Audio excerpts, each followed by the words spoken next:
Well, hello, everybody. This is Tim Green with Rattle Magazine. Welcome to Rattlecast number 186. So glad you could join me. Today's guest is Rachel Custer. She'll be here in a little bit. But before we begin, I should say that Rattle is a publication of the Rattle Foundation, a 501c3 nonprofit working to promote the practice of poetry. We've been in continuous publication since 1995 and are unaffiliated with any other organization. We just do this. We love poetry, and I know you do too, so please do click the like button and share. Make sure you're subscribed. Ring the bell for notifications. Leave reviews on iTunes or Spotify. Whatever you can do to help spread poetry around the internet is greatly appreciated. Like I said, our guest today is Rachel Custer. If you hang on after the first hour, we also have Jennifer Jean returning with her new book, Vose. And so we have a whole bunch of new books coming up. First, we're going to start with our Poet Respond poet, as we always do. We had a little bit of a technical problem at the beginning, but we've reconnected, and I think it's going to work. Here is Christine Potter, Sunday's poet. Let's talk to Christine. Hi, Christine. How you doing? I'm doing great. We've got spring here in New York. Actually, I wish we had spring here. I thought it was spring. I played some softball even, and then tonight or starting tomorrow morning, we're gonna get another 2 to 3 feet of snow. What? And so I know it's the worst. What? So everybody's preparing and getting all the milk and the shovels. All the broken shovels have to be replaced. More salt for the walk and everything. So I wish spring would be here. But anyway, it is the first day of spring, I believe. And it's great to see you, a frequent contributor. Great to see you again. You had the Poet Respond poem. I think it's maybe your third or so time in Poet Respond. And At least, yeah. Yeah, and so tell us what this poem was about, first of all. Or how the poem came to be. It's about a lot of things, I guess. Yeah, it's about a lot of things. I was writing initially about a time when I had to leave a bad marriage, when it was like 40 years ago.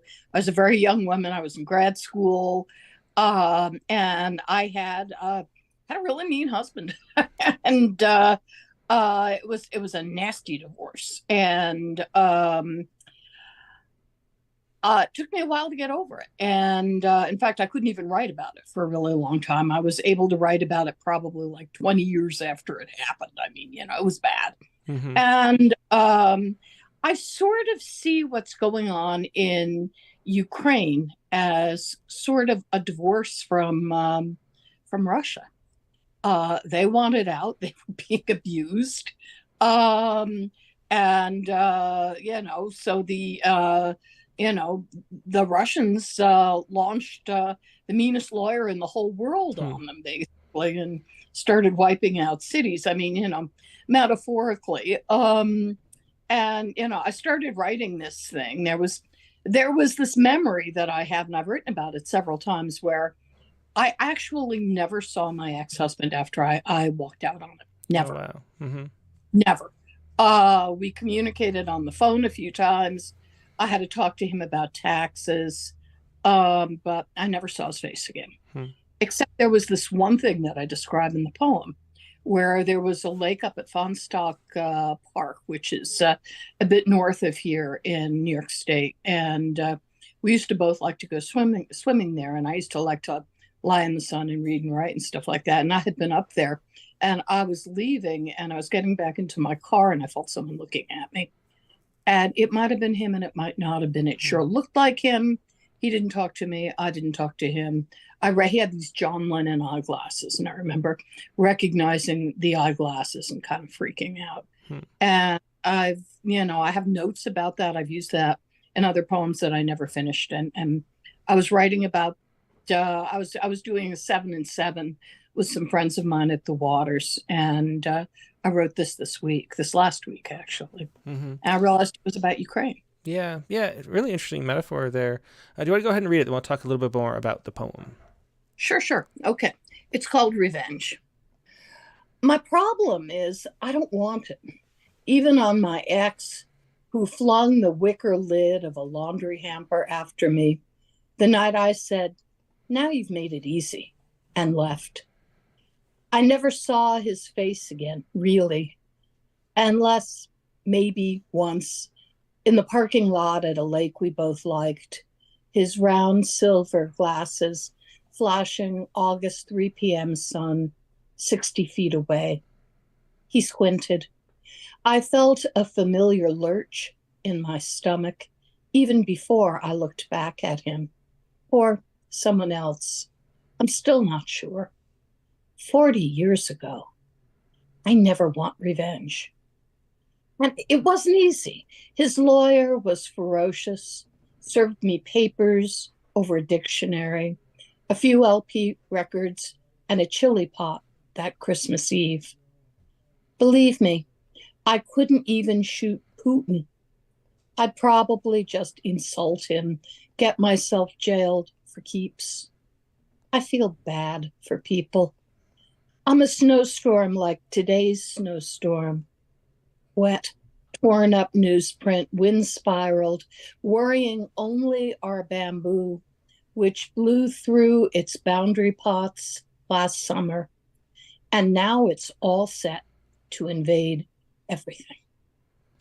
Yeah, great, several metaphors. The extended metaphor there, and then the metaphor at the end. I think with our Neil Postman Award last week, I'm all thinking about metaphors all the time, but some great ones there. And can you tell me about the form of the poem too? It's something that I've noticed you do very often, and the line lengths are not just like about the same, but they're like identical. Like so close to identical. I wonder. I didn't count the characters, but it seems like they're the same number of characters in each line. Is that something that you do, or is that something? I don't count characters. No. I make it so that it feels rhythmic to the eye reading it silently, as well as it does when you read it out loud. And I think that's why they got into those tight forms. I didn't know it was right like that. Yeah. Yeah, I remember the first poem we published, or well, by your cat, we should say, is a sonnet. So, yeah.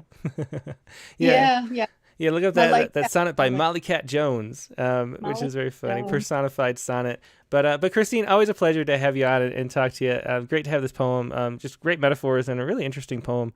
Thanks for sharing it. Thank you. Yep. Have a good day. Okay, you too. Yeah, that was Christine Potter with Revenge. That was Sunday's poem on Rattle.com. Now we're going to take a quick break and go to our main guest, Rachel Custer. As I mentioned, too, we're going to have Jennifer Jean on afterward, too. So we have an action-packed show. Sit tight, and I will be right back with more poetry.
And we're back. Thanks for your patience. This week's guest, Rachel Custer. Her newest book is Flatback Sally Country by Terrapin Books. It's a hard-hitting and harrowing and almost hypnotically beautiful look at Middle America. Custer is also the author of The Temple Sheep Came. She's a recipient of the 2019 Fellowship from the National Endowment of the Arts and a 2015 Mentorship from the Association of Writers and Writing Programs. Her poetry has appeared all over the place, including Rattle, OSU, Body, the American Journal of Poetry, and many other places. She lives in Indiana, and here she is, Rachel Custer. Hey, Rachel, how you doing? Hi, I'm good. How are you? I'm doing great. It's great to have you again. We don't usually have repeat guests, but I mean, the truth is you're such a great poet, and we talk so much about sort of the the history of that Trump poem and all that stuff. Everybody wants to hear that, go back and talk about that, about cancel culture and the poetry world and all that. Right. And I wanted to have an episode, featuring just really digging into your poetry because it's such great work. I appreciate that. Yeah, Thank you. yeah. And the new book is just one of the best books I've read in a long time. And so many people have written to me and said, you should have Rachel on again because this book is so great. Thanks. So that makes me feel good. Yeah, so I'm glad he could join us. Why don't you start out with a poem so we can get a sense of... Sure it's a very thing. thematic book, and we can really dive into it with the first poem. So let's hear it. Yeah, I kind of felt like I was writing the same poem over and over again, but I kind of always feel that way. So this is from Flatback Sally Country, my book with Terrapin Press, and it's called Boat. All day the sky is a closed fist. All day the maple leaves upraise their silver palms. All day the pregnant air, the dust and heat. Meet me out behind my mom's school bus, says one 17-year-old to another, and I need a cigarette. I hate this place. I can't wait to get out of here. She kicks at the gravel, toes a pacifier half buried in the dirt. It's the kind of day. Meet me out behind the smoke shack, says one 18-year-old to another, as soon as we punch out for break. I hate this place. I can't wait to get out of here. It's the kind of day that hangs. Women move like figureheads, leaning always into the next thing, gentling through the silence like low boats. Just what do you think you're laughing at is the most desperate thing ever said by a woman whose belly hangs from under her shirt, whose children have never stopped touching her. It's the kind of day that crouches low behind your fear. A man slouches slow like a garbage barge. All day the water main waits beneath the house. Here is one church for the people who admit they are good, and one church for the people who won't. Their crosses like identical sinking prows. All day the sky draws back, its fist like a punch is coming, and the loud machines pound between cigarettes. Meet me outside, says one preacher to the other preacher. I hate this place. I can't wait to get out of here. Yeah, and that was one of the first poems, the second poem, technically, in Flatback Sally Country. That was Boat by Rachel Custer. And so, Rachel, I mean, the books, you build this character who is Flatback Sally, and the book is so populated with all these other characters in the region where we don't get these kind of characters in literature very often, at least in poetry. Tell us how this book came to be? How did you end up writing sort of not about yourself, but about these characters that you were building? Well, I think after my last book, the last book was a lot about myself. And I think this was a departure, and a very necessary departure that just kind of happened. I started trying to write something about other people because I was kind of bored with myself and that kind of confessional mode, which was fine. And I'm proud of the book that came out of it, but it was a clear departure, and that was what I was trying to do. So I kind of started writing these poems that were like named preacher or woman, or and then trying to flesh out like a story around kind of that person as an icon of what that job is, or that what it is to be a woman or a preacher and where I live. And so Flatback Sally kind of just came in. I don't know how she came to be, honestly. Maybe because I know her, just like I know most of the other people in the book. I feel like they're people that I live around all the time. They're things that really happen, and she just kind of came to be. I hate to I feel like that's kind of a cop out on the question, but it really, when I'm writing in that mode, it kind of just flows. It just comes. So. Yeah, and what's the writing process like? For you mentioned entering a mode, and it feels like the best poems do come from sort of entering a certain space, and then and you're almost like channeling them through you rather than I say that like a channel. I almost feel I'm very dissociative when I'm writing. When it's good, when I'm writing a good poem, I'm almost like Deb, my partner, can tell, because I just zone out, right? Like I'm not seeing what's in front of me, and I'm just kind of typing. And so she always knows when I'm writing a poem because I'm just zoned out. So I do use that word, the channel, even though I don't like the spiritual implications of it necessarily, but just where it just flows, kind of comes almost from somewhere external to you. And I like that. I do. I think it's it's one of the best feelings about writing. Yeah, I totally agree. I mean, I think the only reason I write is because there's that Yeah. feeling, and it feels so. Yeah. I mean, to me, it feels so joyous not to be yourself, not to be in your own Yeah. body, Yeah. not to have your own Yeah. thoughts, and to let things. It's the same thing I feel playing sports, which is like, Yeah. if it's something you've played a lot, like you don't think while you're on the field. The ball Right. is hit and you react, and when you're writing a poem, it's the same thing.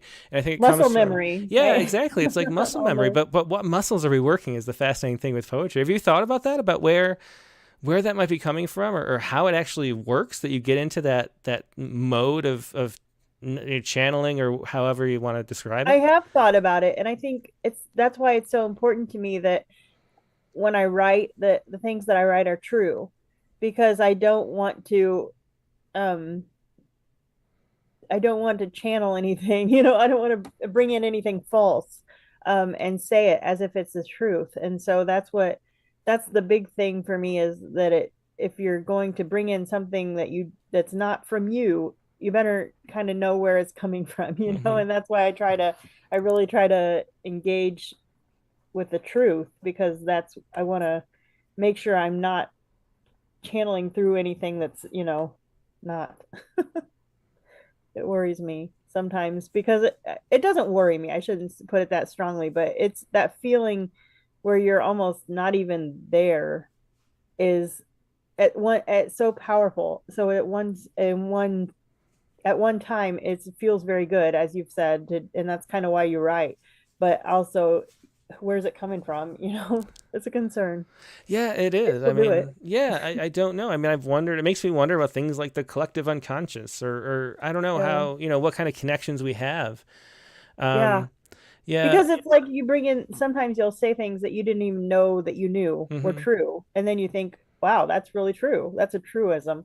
And I think there may be something to that, where we're bringing some knowledge. And of course, I'm a person of faith, so that's easy for me to make that leap, Hmm. that there's knowledge outside of us. Yeah, So, and Robbie Nestor here. We usually get into comments later, but she would like to know what constitutes truth for you, like literally, or how. Like, how do you know when something is true? Because it's almost like we have a sense. And when I'm reading yeah, submissions, it feels like all I'm doing is listening for truth. And if I get some right, truth in a submission, then it's like the poem we publish, because and there's like a, I don't know, like there's a, goosebumps feeling. There's the a little right, tingling. There's like some kind of like really, like I think you could have somebody hooked up to one of those lie detector machines, and right. just you feel it kind of flow through you when it's true, but true in a deeper way too, which is always interesting to me. Like there's a truth beyond facts somehow. Yes, Like facts are like temporarily true, and truth is like true eternal across truth. time and space, Yeah. or something like that. Like But truth with a capital T. exactly, yeah. So Yeah. so how do you Yeah. know? Like, what is truth for you, and how For do you know me, when you find it?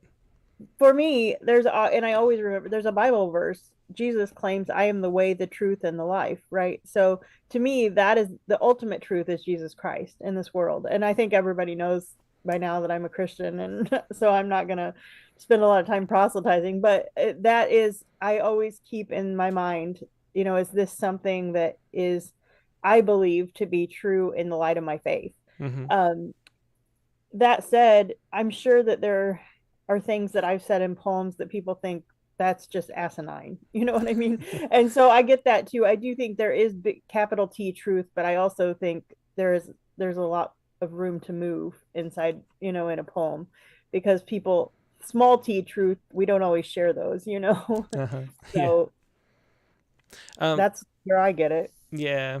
Well, let's hear the next poem. Okay, let's see here. The whole town knows that Sally is a slut. That Mardi Gras.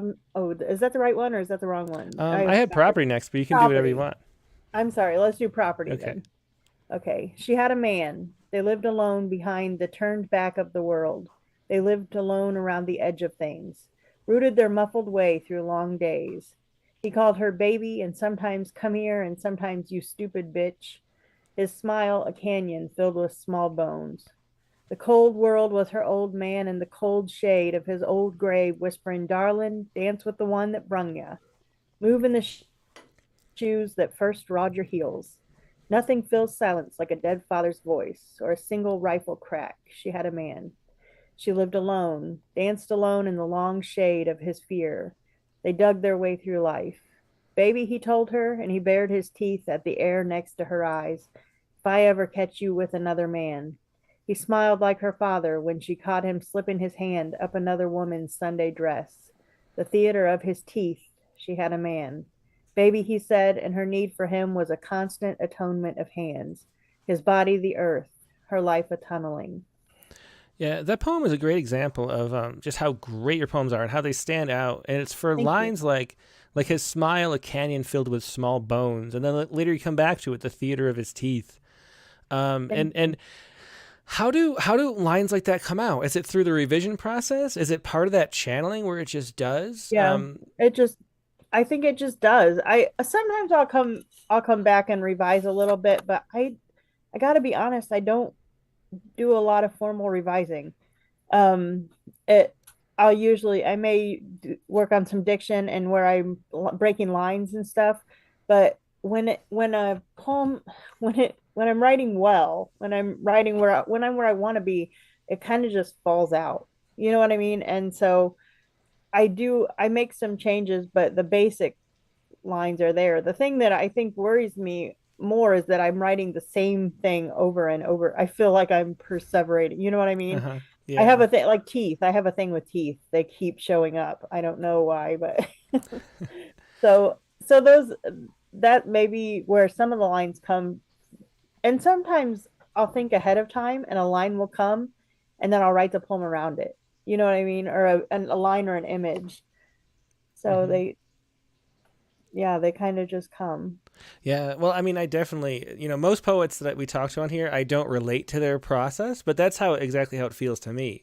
And I have the same Yeah. issue with certain images come up or certain just words that keep repeating.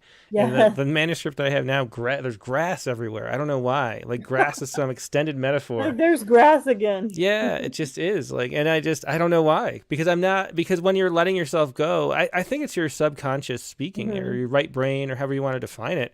And it has something that it wants to tell you. And Yeah. it's trying really hard and struggling at telling you. And that's where the Saying art this is comes from is that important. struggle. Yeah. Yeah. Yeah.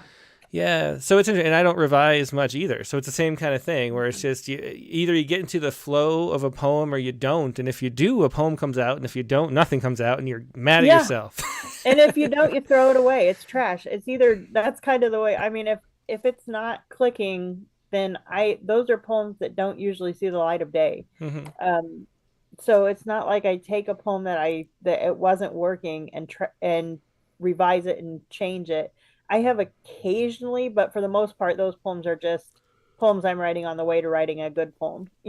So that's where I think the revision comes in is writing bad poems before you get to the poem that kind of just comes. You know what I mean? Oh, That yeah. may be the revision process is just your brain writing bad poem, bad poem, bad poem. Okay, here we go. This is what I wanted to say. Yeah, yeah, that's a great way to think of it too, and I think it makes a lot of sense. Um, so how can you talk a little bit about the theme just in general? Like, why did you want to write a book with these characters? What is it about Midwestern sort of rural poverty type areas Yeah. that make you drawn to them and feel like they need to have a voice? I guess is what you're doing. Well, I live here, and I know the characters.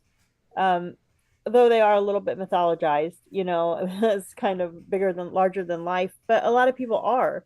Um, and I don't necessarily feel like they're represented in the current, um, I don't know, the current, maybe the current poetics in some ways. Hmm. I know there are people probably writing in the Midwest and but it's kind of, it makes me think of, I always wanted to write the Midwest the way that Flannery O'Connor writes the South. You know what Hmm. I mean? Like that, in that way of talking about faith but in this kind of mythologizing larger than life way. Because that's what I experience here, and poverty is just a reality of the area that I live in. Um, and so that, and unfortunately, a lot of things go along with that. There's a lot of drug use, there's a lot of violence against intimate partners sometimes, which you'll see repeatedly in my book. Women are in fraught situations. But I mostly wanted to write about these people because I know them. They're real, and so I wanted to show them to other people. Yeah. Stephen Cross, there's so many questions here already that we could just, I don't even have to do an interview, which is convenient for me. So Stephen Croft wants to know, are the characters mostly made up of composites or based on actual people you've known?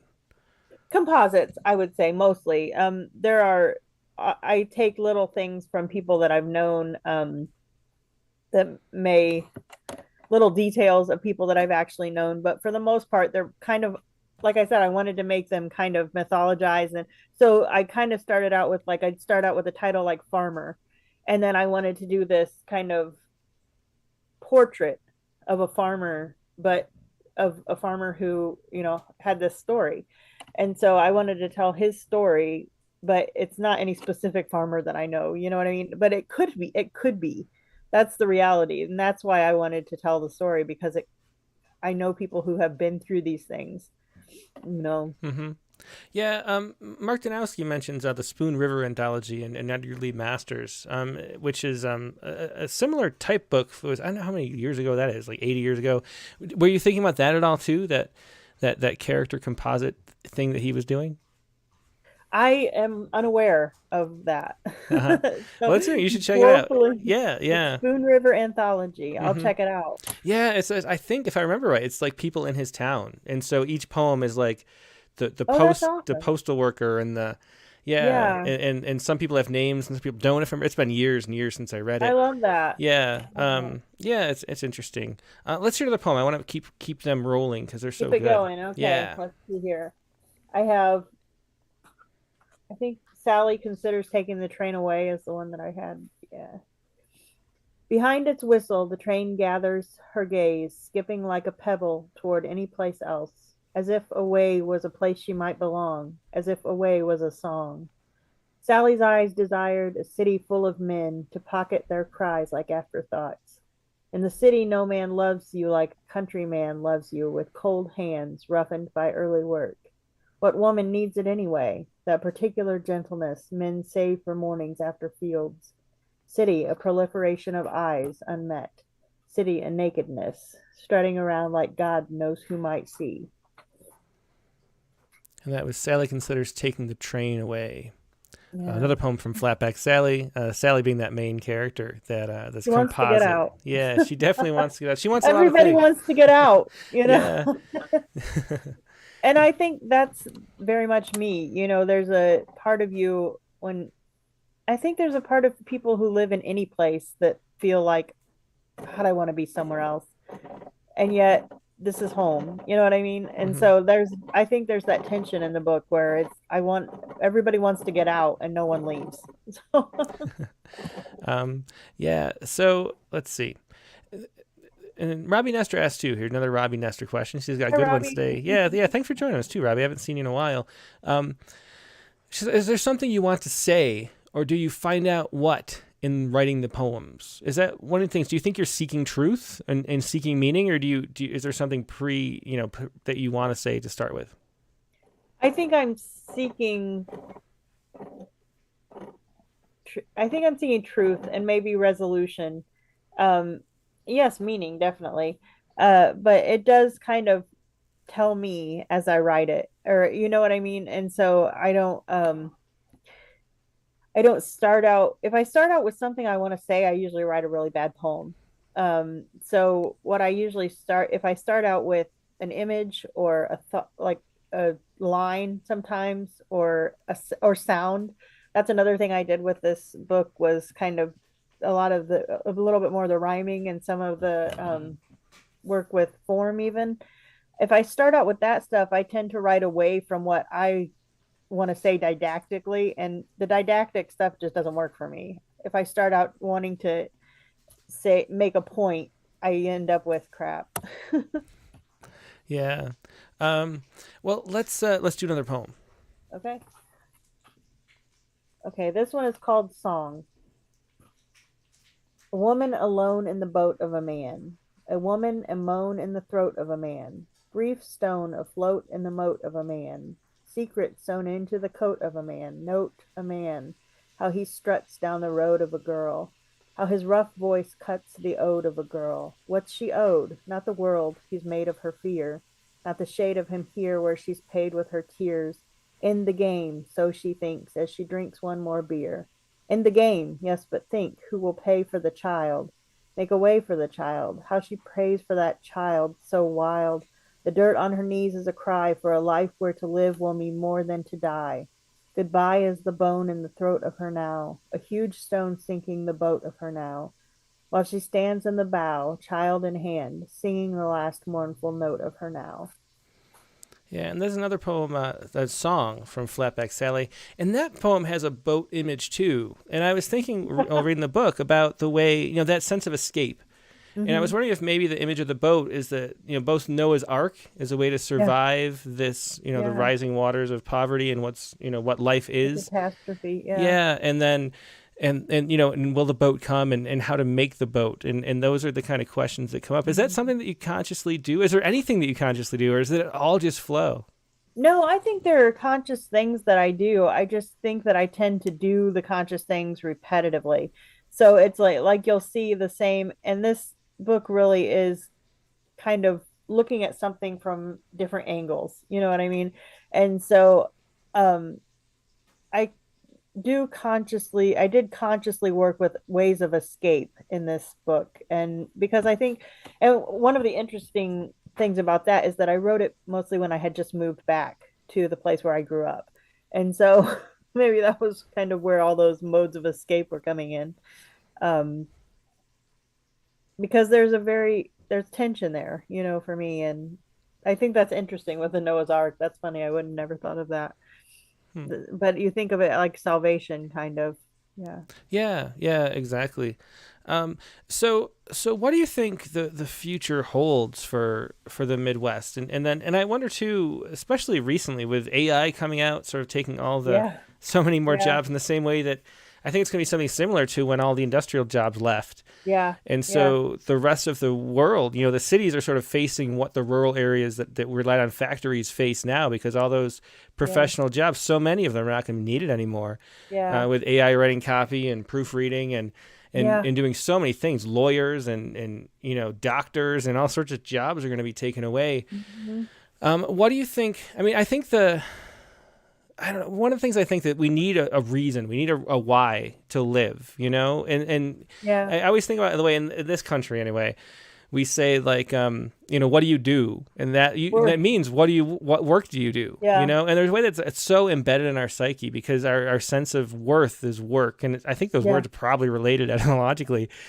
And so what do you do to find meaning when that meaning has been taken away is a question that's going to be facing not just the rural parts of the country, but everywhere else. Right. So what do you think, how do you think we're going to deal with that? And how do you think we can make a sort of sense of meaning out of the life that we have left? Wow, that's a deep question because I mean, here work is worth, you know what I mean? And I think you find that theme throughout the book. It's work is what you do and who you are and how you it's almost an ethical, like for someone to be hardworking and that to be one of the first things you say about them is a commentary on their ethics.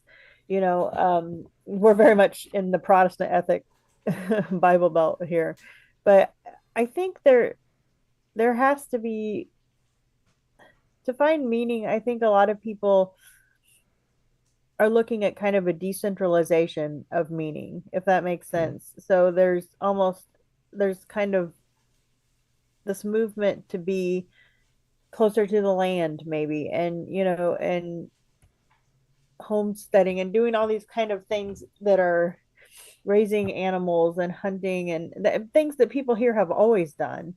But I think that's where some people find meaning here is in a connection to the now, you know what I mean, to the moment, and to the outside. But it's difficult. It's just kind of like addiction to your devices. It's difficult to figure out how to work with those things and alongside those things. I hope that we'll find a way. But for now, it's kind of, we're just kind of learning to navigate, you know. Yeah, it's interesting, talking about the now. I mean, I come from more of a Buddhist perspective myself, but Yeah. the focusing on the moment and appreciating that is in a way that's what poetry is all about. It's sort of like a Yeah. prayer to the now, to Yeah. noticing your life as you pass through it, and the landscape as you pass through it, and the people that you see as you pass Yeah. through it. Was that the thing that drew you to poetry in the first place? What was it that made you become a poet, and why do you think poetry is the source of meaning for you, which it clearly is? Yeah. I think honestly, it, I got a lot of I got a lot of encouragement to be a poet because I was fairly good at writing like rhyming poems. You know what I mean? When I was small, when I was younger. Hmm. And so a lot of people would read my poems and say, you know, they're good, whatever. And so that felt good. Um, but I always wrote before I ever even, before anybody ever read it, you know, I always wrote to find out what I thought and what I needed from the moment if you're and to escape the moment in some ways. And so it's interesting because I think there's a tension between poetry as attention to the moment and also escape from, you Hmm. know. And so it's that, I guess I'm going over that same tension that's in the book. um but I think that mostly I found meaning in it because I'm good at it. I like doing it, you know. And so that's what I feel like it's my calling to do, and so I do it. Hmm. Yeah, and that's the thing I was going to bring up, like a calling. I know your faith is a very big part of your life too, Yeah, for and sure. which I appreciate a lot because there's so few poets that are very vocal about that.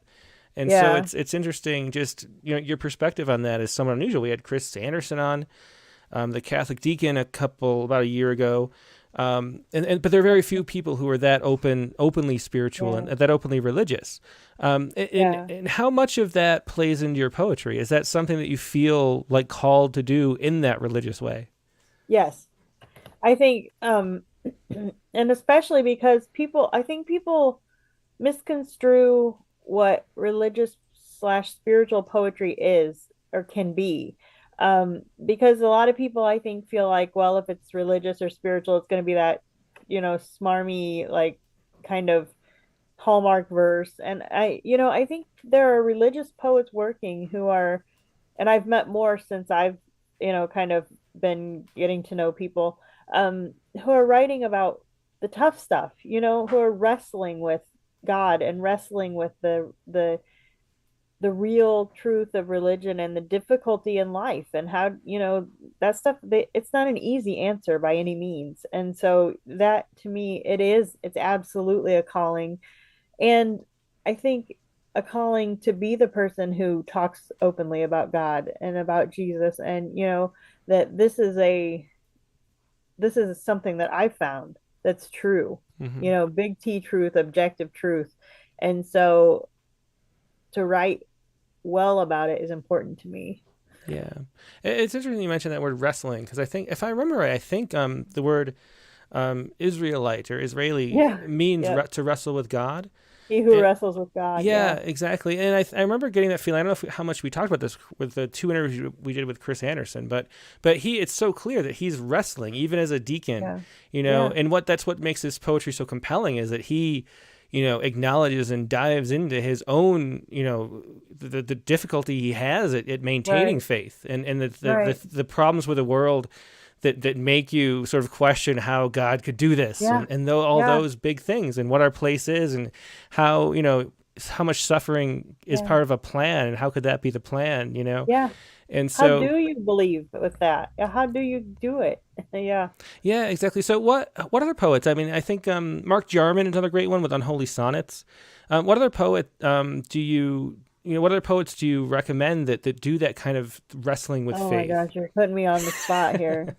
One thing is Jeff Harden does a lot of Oh yeah. wrestling, I Mm-hmm. think, and he does a lot. He writes a lot. He writes like daily and puts it on his website, and I like to read his stuff. He's one that I would say really wrestles, and I really like that. Let me think here. Uh, you would do that. I can't think of anybody. I'm going blank.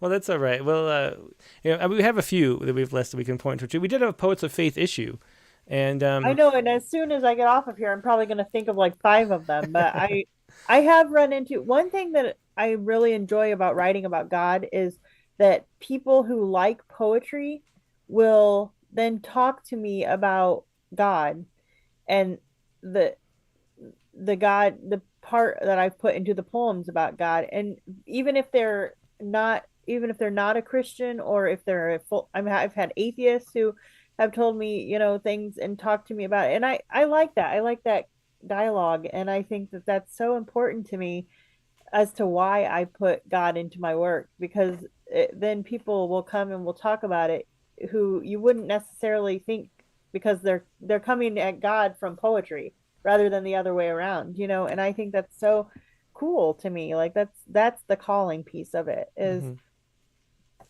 someone that you may not even have connected with, that is like, wow, hey, this is cool. I like the poems, even if I'm not really a believer, and then we talk and we connect, and I really like it. Mm-hmm. Yeah, I mean, I definitely feel that way. So Robbie Nestor says Hopkins and Herbert are two great older examples. Yeah, for sure. Yes. Yeah. I was thinking living poets, like I'm just drawing a blank.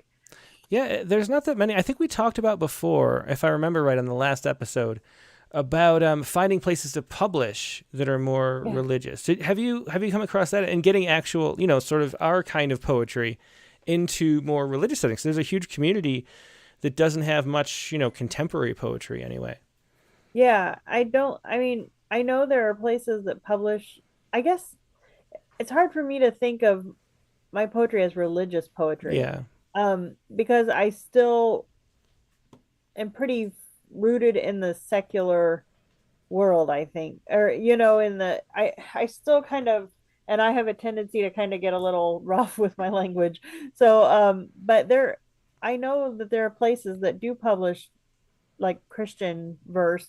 I haven't had trouble finding, for the most part, finding for these poems in Flatback Sally, finding places to publish. Mm-hmm. The poems I have had some difficulty finding are poems that are more overtly Christian or about God. You know what I mean? And so that can be a struggle sometimes. Mm-hmm. But right, we're living, and you've noticed this, I think, that anybody can push out a poem to the general audience that most lit mags have, you know what I mean, through Substack or on Twitter or wherever you want. We have a glut of abilities to publish, so I'm not too worried about that. Mm-hmm. It works out. Yeah. Itself out. Well, let's hear the next poem. I think Birthright was next. I always have Rattle. Yeah, you do. Birthright. Fear will make a man lie about how he loves you, and Sally knows just how to scare a man. Beneath her summer clothes, her belly swells. A song, sudden as dark, overtakes the day. Mercy wells up inside her like the flood a girl becomes in the basement of a cruel man's need. Fear will make a woman dream of another country, the motherland a woman can become. Sally dreams vast fields of desperate eyes. Hope, a mother will never be left alone with a dangerous dream. Mercy, a daughter born to cut glances from men. Yeah, and that was Birthright from Flatback Sally, the newest book from Rachel Custer. Let's see, we had a whole bunch of questions. Let me get to a few more of them. So how is yours? This is Dick Westheimer. He asks, how is your vocation in the old sense as a poet meant to your neighbors and your community? Like, is it something that people around you recognize, or is it something no. that... Yeah. No, they don't know, for the most part, mm-hmm. That I am a poet, and I am generally okay with that, with that happening. Although I did tell my book club and my family about this, so I think there are some people watching that know me around here.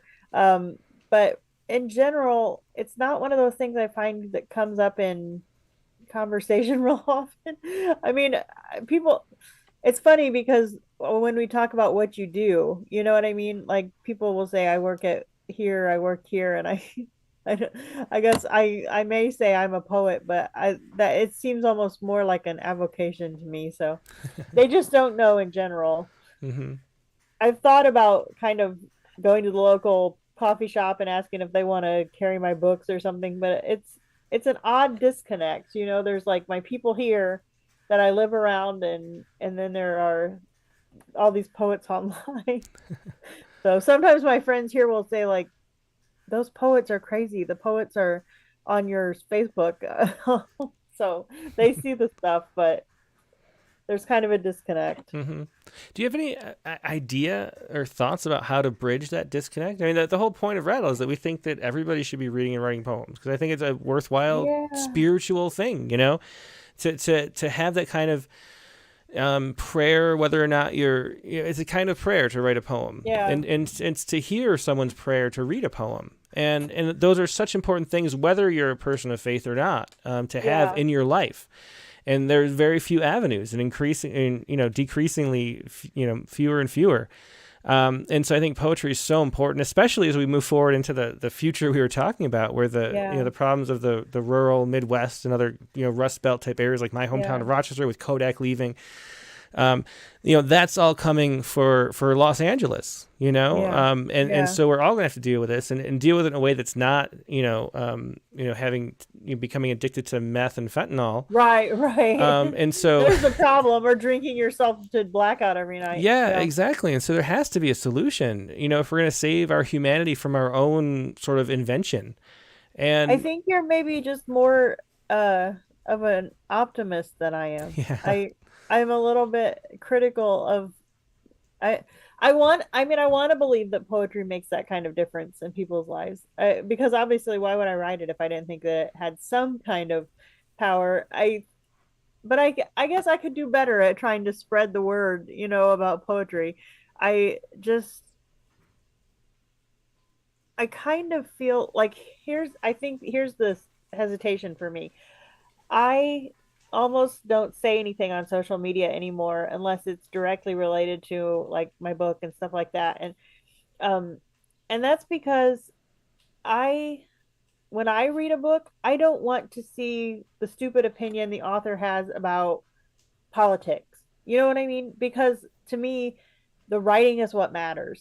And so when that invades into my life, when I see like their stupid hot take on Twitter, then it invades the writing for me.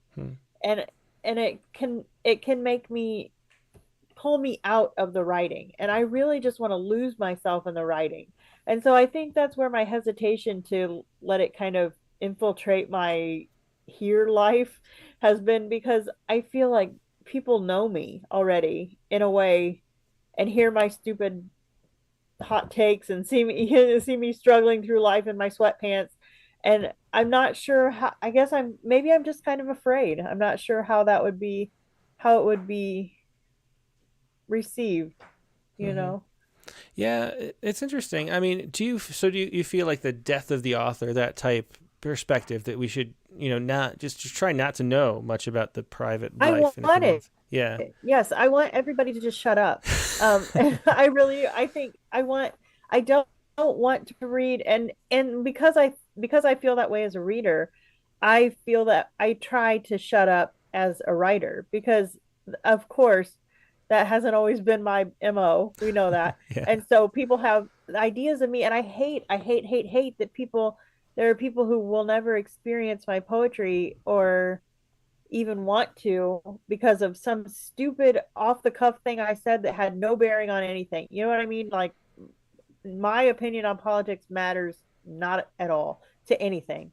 And so I hate that has impacted people's enjoyment of my work. And so that's where I come from on that, I think, is just compartmentalization from nervousness. Mm-hmm. Yeah, it's interesting, because I used to wonder, there was that sort of, in polite conversation, you don't talk about politics or money. That was used to 40 or 30 years ago. That was sort of just a standard, at the dinner table with friends, or with, you just don't talk about those things. Or religion, really. Or religion, because I mean, ultimately those are all things that you're not going to change anybody's opinion or perspective on by talking about it, because everything's so entrenched. Yeah, exactly. And I used to think that was a ridiculous thing, but now that we talk about it so openly, and it's our badges on social media and things, we see that it's not helping to talk about it as we get more and more divisive, and each side of the aisle is caricaturizing and seeing the worst in the other side constantly. And so maybe it is true that we need to sort of pull back and start having, I don't know, that the sloganeering of politics anyway. So take more of a back seat. It's the opposite of what I think good poetry should do. And so that's why I think I look at it almost, if good poetry is good, then this discourse is evil. You know what I mean? And I'm talking about like the politics and the way that it divides and dehumanizes. And that's the big thing for me, is the dehumanization. One thing, and I think I've talked about that before, but what I just truly believe that poetry must radically humanize, to be of any worth. And talking about this stuff on Twitter or on Facebook, it's almost by its nature dehumanizing. And so that's where I almost feel like it's antithetical to good poetry. So that's, I don't know. That's probably why I haven't gone out to my neighbors like, here's my new book, because I'm nervous. Yeah, well, I think I have a Twitter thread, one of the only political Twitter threads. I don't know if it comes across as political, but it's that poetry is the opposite of propaganda. And I think it's technically the opposite, because poetry is the searching for truth and meaning. And so it's going in one direction. Propaganda is going in the other, not caring about truth, but just spreading a message. And as propaganda, the almighty narrative. Propaganda can be good or bad. There's uses for it, but it's not the same thing as seeking and trying to understand. It's the exact opposite of that. Right. And so I think there's a way that and which makes political poems really interesting. And of course, you're famous for one political poem, but there are a few. But the thing is, it's not even a political poem. It's a poem about human beings. It's a poem not unlike the other poems in Flatback Sally, honestly, because it looks at someone who has been made into a caricature and tries to humanize. And I think that's what I did. That's what I do, I guess. That's what I did in Flatback Sally. There's a poem in there about the burying the KKK, the Grand Master of the KKK, near my house, right? And there actually was a Grand Master of the KKK who lived fairly near my house. I don't know that he got buried on a hill somewhere, so that I might have made that up. But I've had some flack from that one for not outright deriding or decrying what he stood for and what he did. And I hope that enough comes through in my poems that it will show, even when I humanize, I don't endorse. You know what I mean? But I don't know, that's just my thought, is you have to humanize. Yeah, I mean, I think poems are empathy machines that make us understand each other, and understanding each other is the way that we become better as a society. And so, it's an important thing to do. And of course, that poem you're mentioning is in Rattle. So if there's any controversial poem, it's probably in Rattle. Right. And so you can find that. I can't remember the exact title, but just look up Rachel Custer in Rattle. You'll come across that one. Let me see. I think it was the Grand Dragon of the KKK is buried near my house. Yeah. And it's actually in the book. Do you want to read that since we talked about it? Yeah, it's a good example of really the way that just the spreading. I guess another thing is what poetry does that propaganda doesn't, is add nuance, whereas propaganda subtracts nuance. And so and so they're just moving in the exact opposite directions. And then this is an example. Like if you wanted to say the KKK is awful, like who cares? Because obviously, but if you obviously it's so obvious and so simple to say that the other way is the way you have to go to get to anything true. You know what I mean? Because that's obviously a truism that it's awful. You know what I mean? But what lies underneath that and around it, and that's interests me. So let's go. Do you know what page that's on? I'm trying to find it. It's on 70. Okay. The Grand Dragon of the KKK is buried near my house. They led him down, four local boys, with faces valleyed by years, and eyes that skitch away sideways like outdoor dogs. He'd never miss a piece of blueberry pie, says the one, agreement hanging between them like long years, like all the black mornings through which they'd staggered home, drunk as a man could get if he drank from overtime to closing time. They are men in various stages of falling down. They lower him home, and it's a good thing he died young, thinks at least one. My strength ain't what it once was. I don't know how much longer I'll hold up. He was something, says the guy whose shoulder hurts worst. Remember the summer we was all on TV? And he lifts his eyes upward toward memory, himself at 19, his muscles coiled ready inside his skin. He really was a man to be reckoned with. Nobody says nothing, but they're all agreeing, rubbing the young back into their joints, his name like a balm that burns away the years. And again, as if somebody had disagreed, his name means something here. Everybody knowed him for somebody, and they lift their eyes again to bodies before pain, to the value of a name, here where every grave is a pauper's grave, off this nowhere road where every car is a car from here. Yeah, and that was the Grand Dragon of the KKK is buried near my house. There was a documentary that I watched a few years ago about, it was a journalist, and I think she was a British Muslim woman journalist, embedded and sort of befriended people in a white supremacist group. And it was fascinating to me because they all sort of just like fell in love with her as a human being, you know? Yeah. And you'd think that they would be like, you know, so racist and awful. And it just became apparent in her, at least in the way they presented it in this documentary that she made. There were people who just had such a crisis of meaning and like a purpose in life, that they had clung on to this ridiculous belief system that made them feel a little bit of meaning and some sense of like doing something. And that all they had to do was see how ridiculous it was for a second, and they wanted to be your best friend. Yeah. And there's that other guy who, I can't remember his name too, the black man who befriends people in the KKK, and you know, and he has a whole closet full of their robes, where just by becoming, you know, humanizing them enough to show his humanity too, breaks that whole cycle. And so there's a way that that's something that poems can do as well. That's why empathy machines are important. Can break that cycle. You can't break a dehumanizing cycle in somebody else by dehumanizing them. That is not ever going to work. And I think that the main crisis of meaning is a really good way to say it. You know, people are just searching to belong to something, some truth.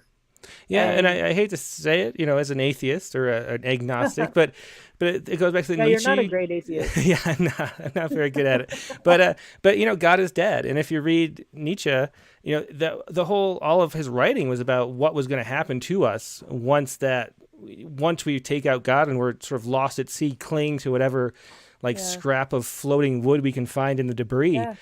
And that's kind of, you know, what we're facing is like, we had meaning sort of packaged and given to us. And now most of us, for the most part, are forced to find meaning for ourselves, which is something that most people aren't capable of, frankly. And so, you know, it's almost like that was a necessary thing for us, because it almost like maybe true. Yeah. I mean, I think it was a necessary thing, you know, it's something that we need as people. Yeah. I mean, it definitely makes me wonder. I mean, there are, you know, evolutionary reasons and things that you could explain for why, but you can see what's happened since. You know, it's not going great. No, I mean, there were problems before, of course, too. It's not like things ever were great. And in a lot of ways, they're better, but they're better because of technology, not because of our spirit or something, you know. We're not better people. Yeah, I think that's safe to say. Let's see. There were a bunch of questions. And there's so many comments too. Throw one at me. Yeah. Make some comments too. We want to talk more about poetry in general too. And as I'm looking for some of the more questions and all the other mentions, I noticed there's a lot of formal elements slip into your poems, and they feel like almost accidental. Like there are a lot of there's some sonnets, and everything is like it's heroic couplets, but they're slant rhymed. You don't notice unless you wait a minute, is that? Oh, that is a sonnet. And how much of that goes into your poems? Is it pre-planned? Do you think about what a form, or does it just accidentally come out that way? Because you talk about the poems being so spontaneous, like they're being channeled. do they end up channeled in a form? There are a few that I wrote that were meant to be sonnets or sonnet like. I'm not really sure I fully understand all the elements that make a sonnet, so I just write 14 lines and this one rhymes and this one. So there were a few in there that I tried to do that with. But for the most part, especially with when you hear, for the most part, it's just music. Like I just kind of think, okay, this needs to have a hard rhyme here, and this needs, you know what I mean? So it kind of just comes out that way. Like Song, the poem that I read, Song. I thought, okay, I wrote this first line, and then I thought, what if I could find something to rhyme with every, and it was kind of just playful. Um, and then that's just what it ended up being. But a lot of there's a lot of rhyme and um internal kind of sound with this book. Yeah. Do you? To me, I feel like the sound in the first couple lines almost like determines the rest of the poem. It's almost Yeah. like if in the same way like maybe like a rock tumbling down the mountain, the first Yes. push is what like sends it off in a certain direction That's or well something. I don't said. know. That's Yeah. a perfect metaphor. Um, yeah. So like the beginning, yeah, that's true. The first liner of the first couple of lines will determine a lot of times the diction I use or the rhyme scheme. How things kind of fall out that way. I love that image of the rock tumbling down the mountain because that's often how it feels. Like, but it dictates the fact that it dictates it is kind of a structure that holds me while I write. So I appreciate it. I have to. Mm-hmm. So. Well, let's hear another poem. I think we have time for two more, probably. What do we got? Okay. Lines written between shifts. Smoke hangs like questions in the brake shack's air. Do you want to die early? Don't you feel that fear pressing you like a machine? Aren't you wasting your life with work? The skinny girl says, I'm fasting again. What did you bring for lunch today? You wish you could tell her the secret to joy. Is loving what you are more than what you do? Is knowing when you leave here you are still you? In the parked cars, line workers hit their pipes. One will die from the pills he takes to sleep. Nobody will remember his given name. The line will keep running. The press will slam over and over all day. You'll breathe the dirt. Break is for questions that can't be asked at work. Yeah, another great poem. Lines between shifts. How much? You mentioned these are the people around you, but how much are you out in the community? Have you been to places like this? And do you take like mental notes? How does the composite nature of the characters in these poems work? I think, well, one place that I worked for a while in a liquor store, Mm-hmm. as a clerk, and it was like the best home fodder ever because I saw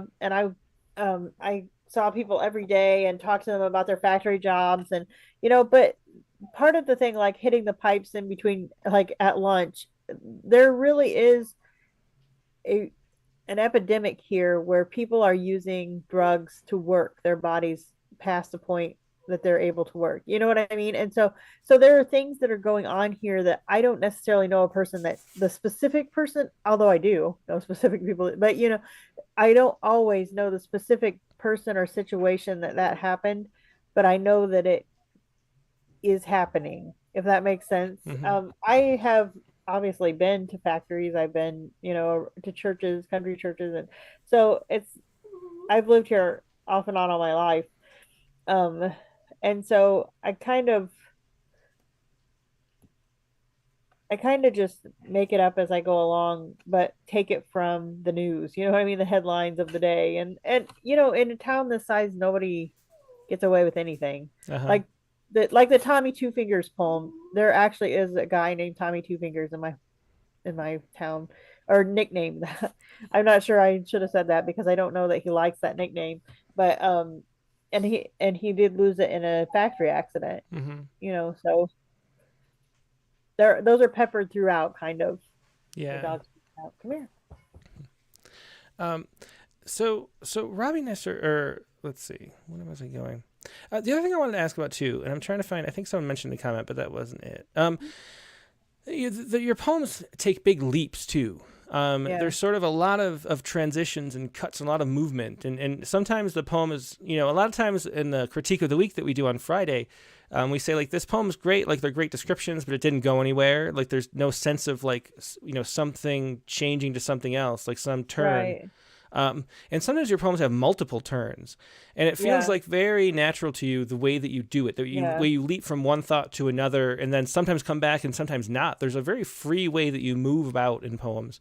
Is there any way that you've cultivated that, or anything conscious involved, or how do you come up with those leaps? I think you just need to be open to the poem saying something that you're not trying to say, like you're not starting to try to say. You know what I mean? Um, so like if I write a first line, I need to not know what I want the third line to be. You know what I mean? I need to not know where I'm going or what I want to say with the poem, and I need to let it kind of lead and be willing to just follow that thread. Mm-hmm. Because I think that's what I was saying when I start out with saying something I want to say, it doesn't do that. It doesn't work as well. I end up just with a poem that, like you said, doesn't go anywhere. And so that's where I think the openness is what helps me with it. Yeah. And how do you know, too, there's another question.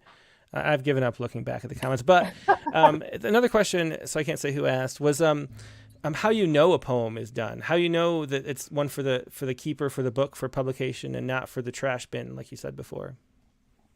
I think that's always, that can go back and forth, because sometimes I've had poems where I just was like, it's meh, it's just okay, and then people really respond to it. I'm not always the best judge of how quote unquote good a poem is. I can tell when they're done just because I'm done with them. But sometimes that's where the editorial voice and eye comes in, because I can't always tell what needs to go in a book and what, for instance, and what doesn't. Mm-hmm. I can tell poems that I think are done or I think are good, but for the most part, I can't always predict how people are going to respond to them. Yeah, I like that. uh-huh. I like it. Yeah, Because it's nice to have a surprise where you think, this poem's maybe just okay, or whatever. I'm not sure people will really respond to it, and then they really do, and that's really nice to see. Hey, this, there's some other thing going on in this poem that people really caught on to, So mm-hmm. Is there a way, do you have people that read your poems early to sort of get feedback on that, or are you sort of I do occasionally. Mm-hmm. Yeah, and I like, I'll send them to there are a few people I send them to that might give me some feedback. Yeah, yeah. So Okay, two more questions, and then we'll do one last sure. poem. So, Sure Attractive thing. Fahey, who gets to be here live, which is very, I think it's pretty late there, says, I love listening to you, Rachel, and very intriguing interview. Thank you. I'm wondering how you get into a state of openness. I try, but the head infiltrates. And I think that's why I always say I think the best book on writing is Zen and the Art of Archery, because it's all about getting your head out of the way. Okay. But how do you get your head out of the way? This is another, afraid it's a cop out answer, because I'll be kind of just sitting around, and all of a sudden I'll say I need to write a poem, and then I open up the thing and it kind of just flows. I do think though that you can work on doing that, by one thing that I think helps is to do form or do something that is an external thing that holds you, so that you can kind of wander off within it. You know what I mean? And so that you're in a confined space, yet you can, within that space, you can kind of wander around and take your time. I think that getting the head out of the way thing is something that poets, I mean, that's an ongoing struggle. Mm-hmm. But another thing that I've done is just kind of create, what's the word? So I'll create things that I have to do, rules for a poem. Like I'll say after this many syllables, I have to, or I have to use these 5 words and write a 17-line poem. And if I'm feeling a little stuck, sometimes that'll break me out of things. So there's something about structure that you build in that lets let go, I Mhm. think. Yeah, For I me. mean, to me, I think it goes back to that Ian McGilchrist and the Master and his emissary, the two brain halves, and one loves structure and loves focusing on something. So you kind of like give that some balls to juggle, so the other Yeah. side of yourself Yes. can speak, and Here, you gets play that out with of the this. way. This is what's going on here. Yeah. And then you can kind of wander around with the other one. Yeah, exactly, exactly. Another hard question too, and this will be the last question I think. But this is from Nate Jacob, Okay. who says, "How do you find that surprise in the process without looking for it, without intending it, and How do you write through the surprise to the finish?"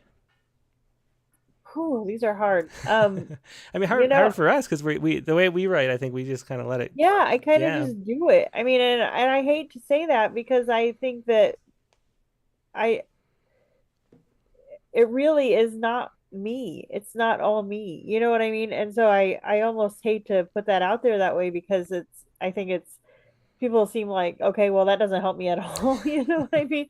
But it does. I do think there are things you can do to encourage that. Um and mostly it's force yourself to leap, force yourself to take those leaps, you know what I mean, and to say bring in, like, for instance, I'm going to bring a goat in somewhere, you know, like something that's not, that you're not sure how you're going to do it or where you're going to do it, but force that a little bit and see where it goes. um it doesn't always work, you know. I think that's another thing, that people don't always see the poems that are in the trash bin, you know. Hmm. So it it doesn't always work, and sometimes you just have to kind of force yourself to do it. If you can do the dissociative thing, that really helps me, that kind of zoning, almost like, I don't want to use the word zen, but almost really like zenned out Hmm. focus. Yeah. Well, I can use prayer and you can use Zen. That can be that'll be All our right. bargain.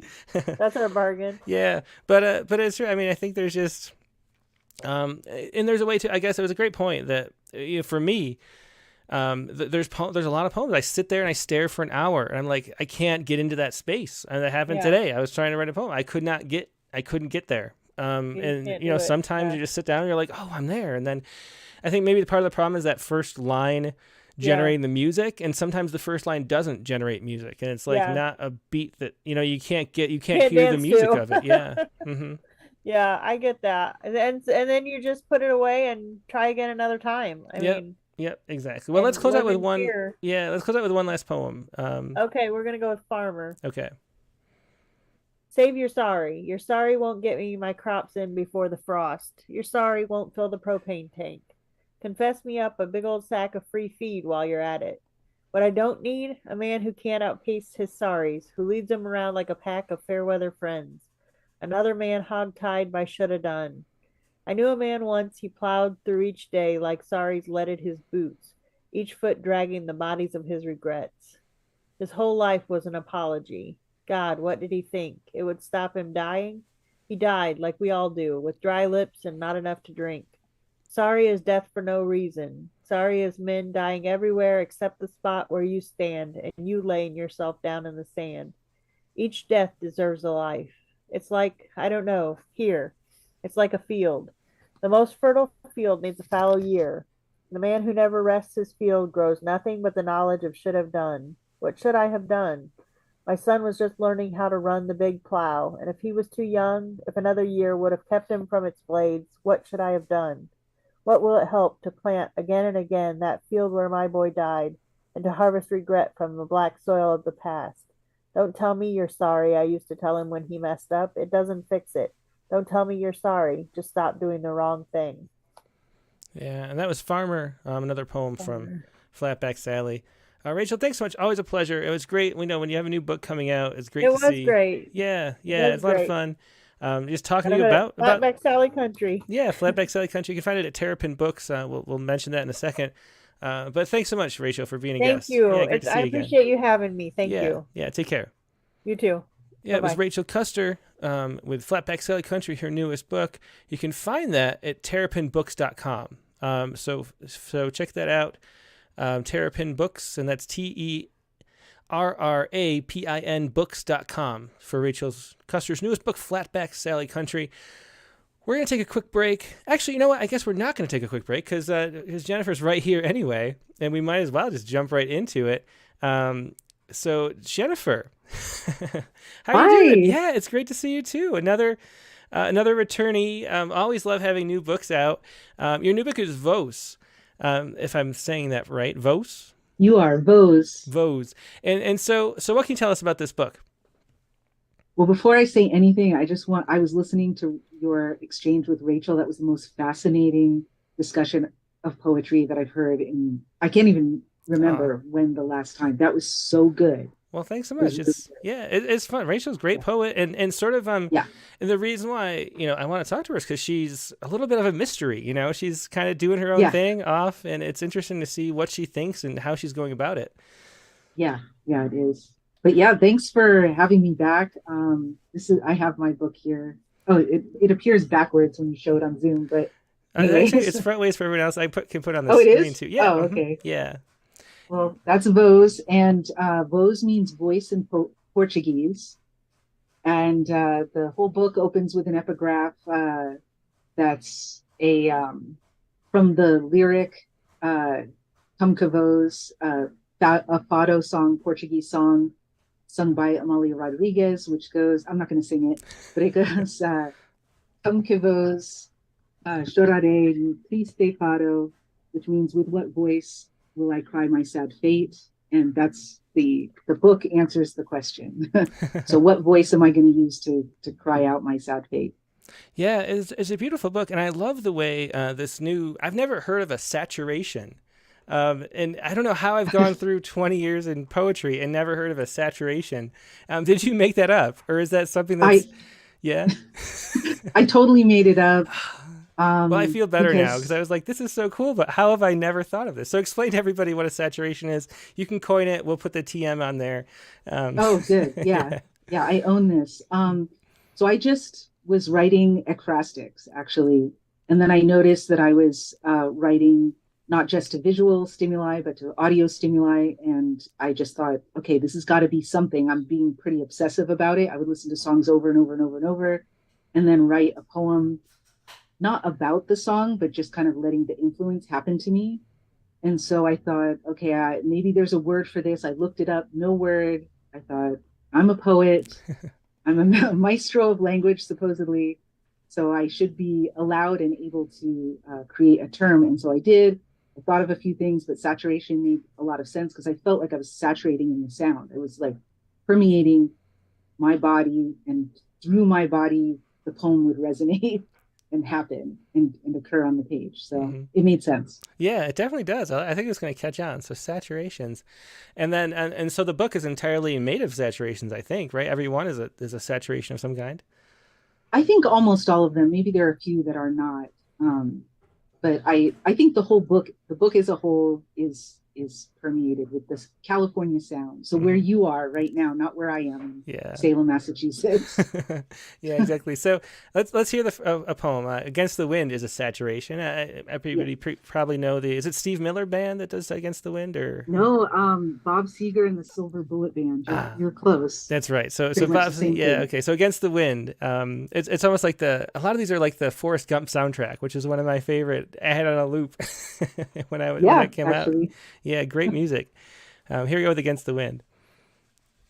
Against the wind, all horses and homeless folk go to the beach when fires rip through California Canyon. They run through surf against the wind, away from the flame of the night. When the choke smoke dies, they canter home to campfire stones, tent poles, push carts, hoof brush wire, salt, block racks, and spoon, the flats of certain spatulas. Not everything unnatural is gone. In the fortified Getty Museum, St. Martin dividing his cloak with a beggar, the piebald horse, and Van Gogh's irises are safe too. Sometimes I feel less than a work of art, like a horse awash in a wave not ablaze, like I'm home free when the ash is thick on ground I've slept on for months. Sometimes I wait for miles of asters, blue dicks, and desert pincushion for an after-fire super bloom to feel useful, created, though I know that's as unwise as a California breeze after a decade of drought. Yeah, and that was Against the Wind, one of the earlier poems in Vaux's Jennifer Jean's newest book. Jennifer, that quote you mentioned, let me quote it. How did I put it? With what voice will I cry my sad fate? So much of that, sad fate talking about deals with your childhood and the difficulties of that and your parents' relationship. What was it like to get the book out, on paper, all those stories? Was it a healing process for you? And what's the reception been like amongst your family?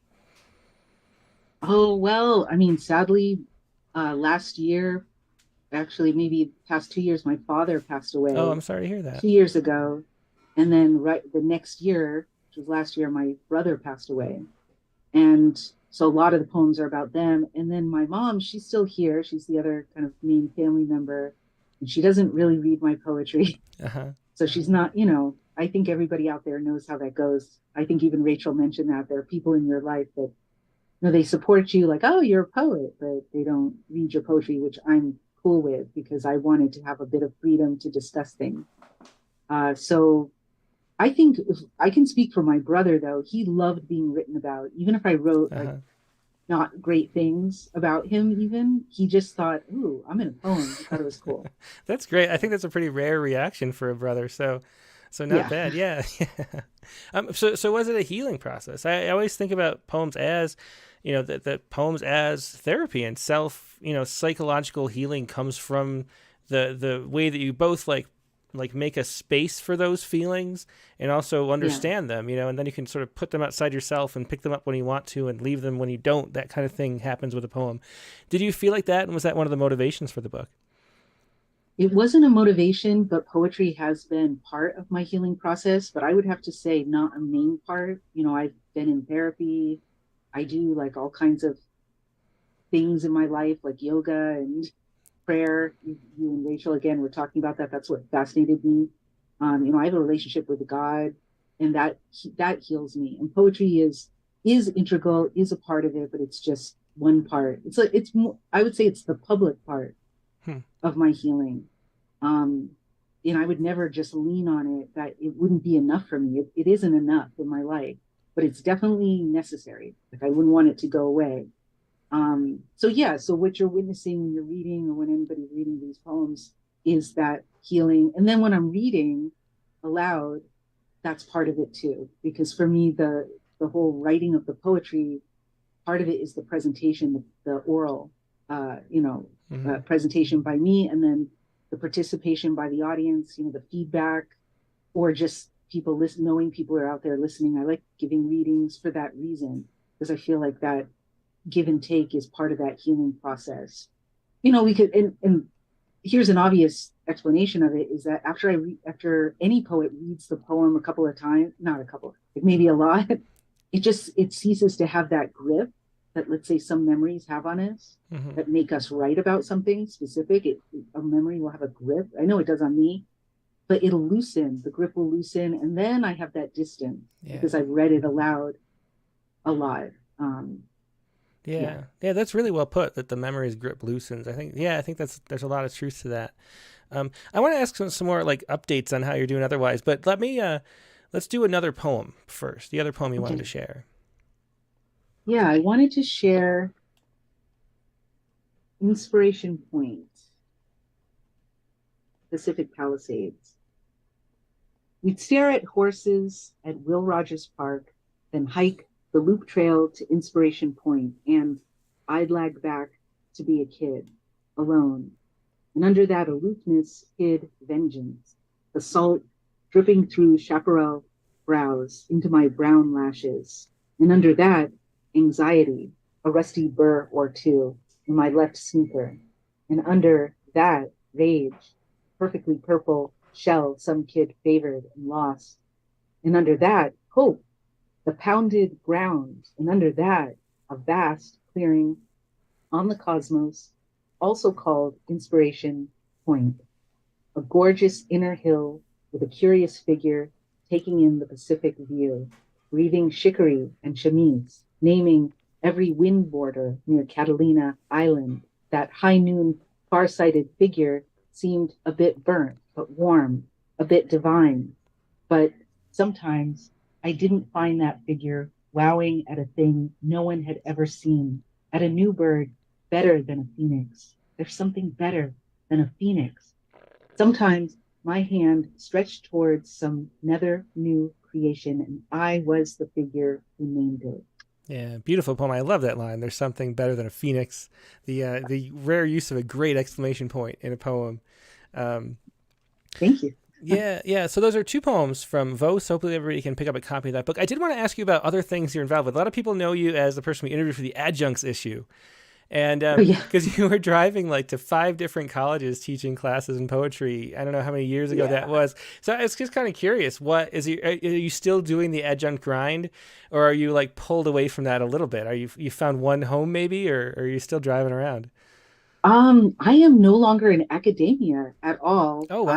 I was able to secure an arts administrator position. I work at the Fine Arts Work Center. I run the 24 Pearl Street online writing program there. Mm-hmm. And but what's interesting is the way I think that I got the job is because I had built up all these qualifications by volunteering, by starting my own stuff, like just stuff that barely paid any money, just by filling in the spaces in my schedule when I was adjuncting. So I built, and it wasn't conscious. I wasn't thinking, oh, I'll build up this skill set. But I did. Uh-huh. And then finally, after many, many years, like 20 years, I did that adjunct crap. Mm-hmm. Then I was able to secure, this full-time. It's been a long time since I've had one full-time job. It's really weird sometimes for me. Uh-huh. How long have you been doing it? 2 years. Uh-huh. Yeah, just about 2 years now. So it hasn't been long. I haven't been out of the adjunct situation long.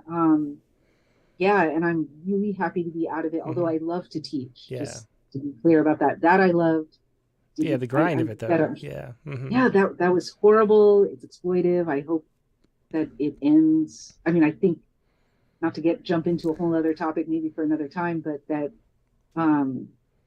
academia is changing irrevocably. And I think that MFA programs are changing, and maybe low res is on the rise. Writing centers, like the one I work for, are on the rise, whereas a lot of the MFA programs will start to close. Mm-hmm. That's my prediction. I'm not happy about it, but I just think that's a reality. I could definitely see that too. I think the market's not going to support it that way anymore. But poetry and just writing in general is so enriching that there'll still be avenues for exploring that. Just the idea of accrediting you as some kind of like terminal degree in writing, it might be out the door. The other thing I wanted to ask you about is, your work with translations and the Amira project. Am I getting that right? The Amira project was what I worked with when I worked on my book Object Lesson. Mm-hmm. That was a safe house for sex trafficking survivors. Yeah. Mm-hmm. Yeah. So right now I work with a group called Her Story Is, and that's the group that mostly fosters my opportunities for translation. Mm-hmm. Can I say something a little bit about them? Yeah, please do. That's why I asked. I want to see what you're up to with that. Yeah. Oh, okay. Oh, yeah. Okay, great. So it's a group of American women working with a group of mostly Iraqi women, and we're all artists of different kinds, a lot of visual artists, and we collaborate together and we come together based on what we have in common. And one thing is poetry for me. So I work with another poet. Primarily right now, I've been working with a poet named Hannah Ahmed, and we've been doing poem responses, translating each other's response with the help of a translator that we work with, Tamara Alati. And so the three of us are working together, passing poems back and forth. That's healing. Actually, you want to talk about poetry as healing. That's a very healing. I mean, today, I believe, is the anniversary of our invasion into Iraq. So this is a very important day. I'm glad to be even mentioning this. But I think that the arts have power to cross boundaries and borders and to heal, past enemies of any kind, groups of enemies of any kind coming together through the arts. Commonality of the arts is so powerful. So I'm really happy to be doing that. That's why I do translations. Yeah. I definitely know what you mean. Just having with Baghdad Mon Amour by Salah Al-Hamdani was a poem that we had translated. We found a translator for it. Oh. back in like 2006 or something, right? Like during the Iraq War. He'd already been exiled. And just doing that and getting that poem into English was a really cool, just a one little experience that felt great, but it did feel great to get that connection across so many borders. So it's really cool, the work that you're doing. Do you have any like plans on putting books together or anything like that? Yes. So Hannah and I, we're still in the middle of our project.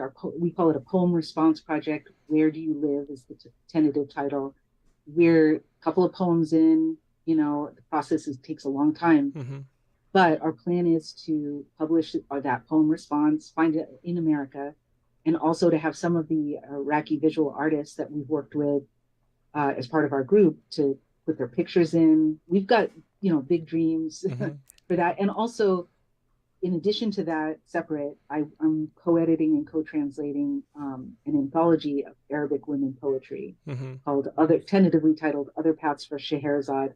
That one is still seeking a publisher, Mm-hmm. but it's pretty much complete. Yeah. But we have to find the publisher. Yeah. Well, that's great. I'm glad you're doing so well, and congratulations on the books. Hope you come back every time have any new books or anthologies come out. But it's always great talking to you, Jennifer, and great seeing you.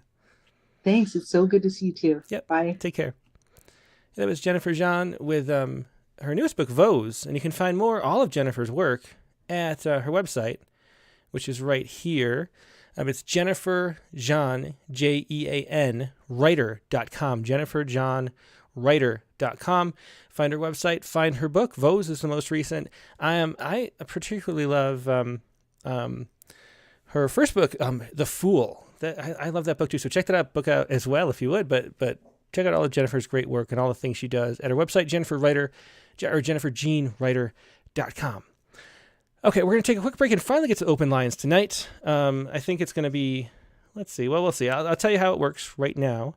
If you're new to this, if you'd like to share a poem, here are the instructions. If you don't want to share a poem, though, just want to sit back and read, enjoy an hour, 45 minutes or so of poetry, just sit tight right where you are on the YouTube or Facebook or whatever, and listen. That's the best experience because you get to see the poems too. But if you would like to join and share a poem, email it first to openmic. That's openmic @rattle.com. Email the poem so I can show it on the screen like everybody else did. And then go to the Zoom link, which I'm about to deploy, both on YouTube and Facebook. The Zoom links are here. I'll pin them to the top. Just join this Zoom, and when it's your turn, we'll share your poem. I think one poem each probably tonight, but we'll see how it goes as people start to trickle in. Here are the links. I'm going to take a quick break, and I'll be right back with the open lines.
And we're back. Thanks for your patience. Like I said, we're going to do open lines. The prompt for this week, and you can share whatever poems you want, I should say, too. You can share poems about current events. You can share poems about that have been published recently. Whatever you'd like to share, something you wrote today, anything. It doesn't have to be the prompt. But the prompt for this week was to write a poem in the voice of one of your ancestors. Use formal verse of some kind. And so that was the prompt. I had a really, a lot of things came up today, and I didn't get to do a good job, but I did pull out my idea for the book. There's this thing, this sort of a notebook that my grandma filled with memories from childhood that she gave me before she passed away. And she thought of it as maybe it could become some kind of a novel eventually. And I hadn't looked at it in a long time. And I thought, I might look through that. And I got this little poem. I think this might be like the epigraph, if I ever do stretch into like a book of poems based on the lives of these people who emigrated from Germany, fleeing World War I in the early 1900s, that my grandma was sharing all these little anecdotes about. But so this is kind of the voice. It is metered. It's tiny. Maybe it's a little epigraph to the book. I just called it Pa Kurzrock Explains. That was the family. Here goes. Pa Kurzrock Explains. Well, I was a maker of shoes. Brought all my tools on the boat. I left at the sound of the news. They'd have feet wherever I float. So maybe that could be the epigraph to the book. I don't know, or maybe we'll work on it more. That is, but he did. He came over as a shoemaker, ended up being a tool and die maker for Bausch and Lomb in Rochester, and that is where my family comes from. I built my grandmother's house out of a Sears Roebuck catalog. As a different, industrious kind of people. And yeah, it's great that my grandmother left it. I hadn't looked at it in a while, and I always thought about maybe someday making that a book of some kind, because there's a lot of little stories there of the people that inhabited her life when she was growing up in the 1910s, 1920, and a lot of grist for poems there. But anyway, that is my little poem. Let's see what everybody else has today. Let's go first to Dick Westheimer, who got here right away. Hey, Dick, how you doing? Are you there? Oh, I think he froze. Let's go instead to Carla Schwartz. I think Dick froze. Let's see. Where's Carla? I'm here. Hey, Carla, how you doing? I can see you. Yeah. Oh, good. I'm well. I'm tired because today's the first day of a vacation on Martha's Vineyard. Oh wow! And Did you take the boat out over there? Boat with a car. Okay. And bicycles Mm-hmm. bicycles. So, once you get and start breathing the ocean air, it's wonderful, but it definitely exhausts you in a good way. So I wrote this. So I wrote this prompt poem, which Actually, I don't have it, Carla. You sent me an email, but it wasn't attached. So oh no! Maybe we'll go out. We'll come back to you again after you just send the poem, and then we'll. I'll come send back. it right away. Okay, perfect. Yeah. I got the email, but it's not there. Okay, so we'll go next to Stephen Croft instead. Hey, Tim. Hey, Stephen, how you doing? Good. I'm going to read a news poem. Thinking about the Ukraine war going into the second year, and the fact that war itself is ongoing. Mm-hmm. Year 2, Ukraine. It was last year that the shelling first disturbed the deep time of an old village, pub for farmers and beekeepers.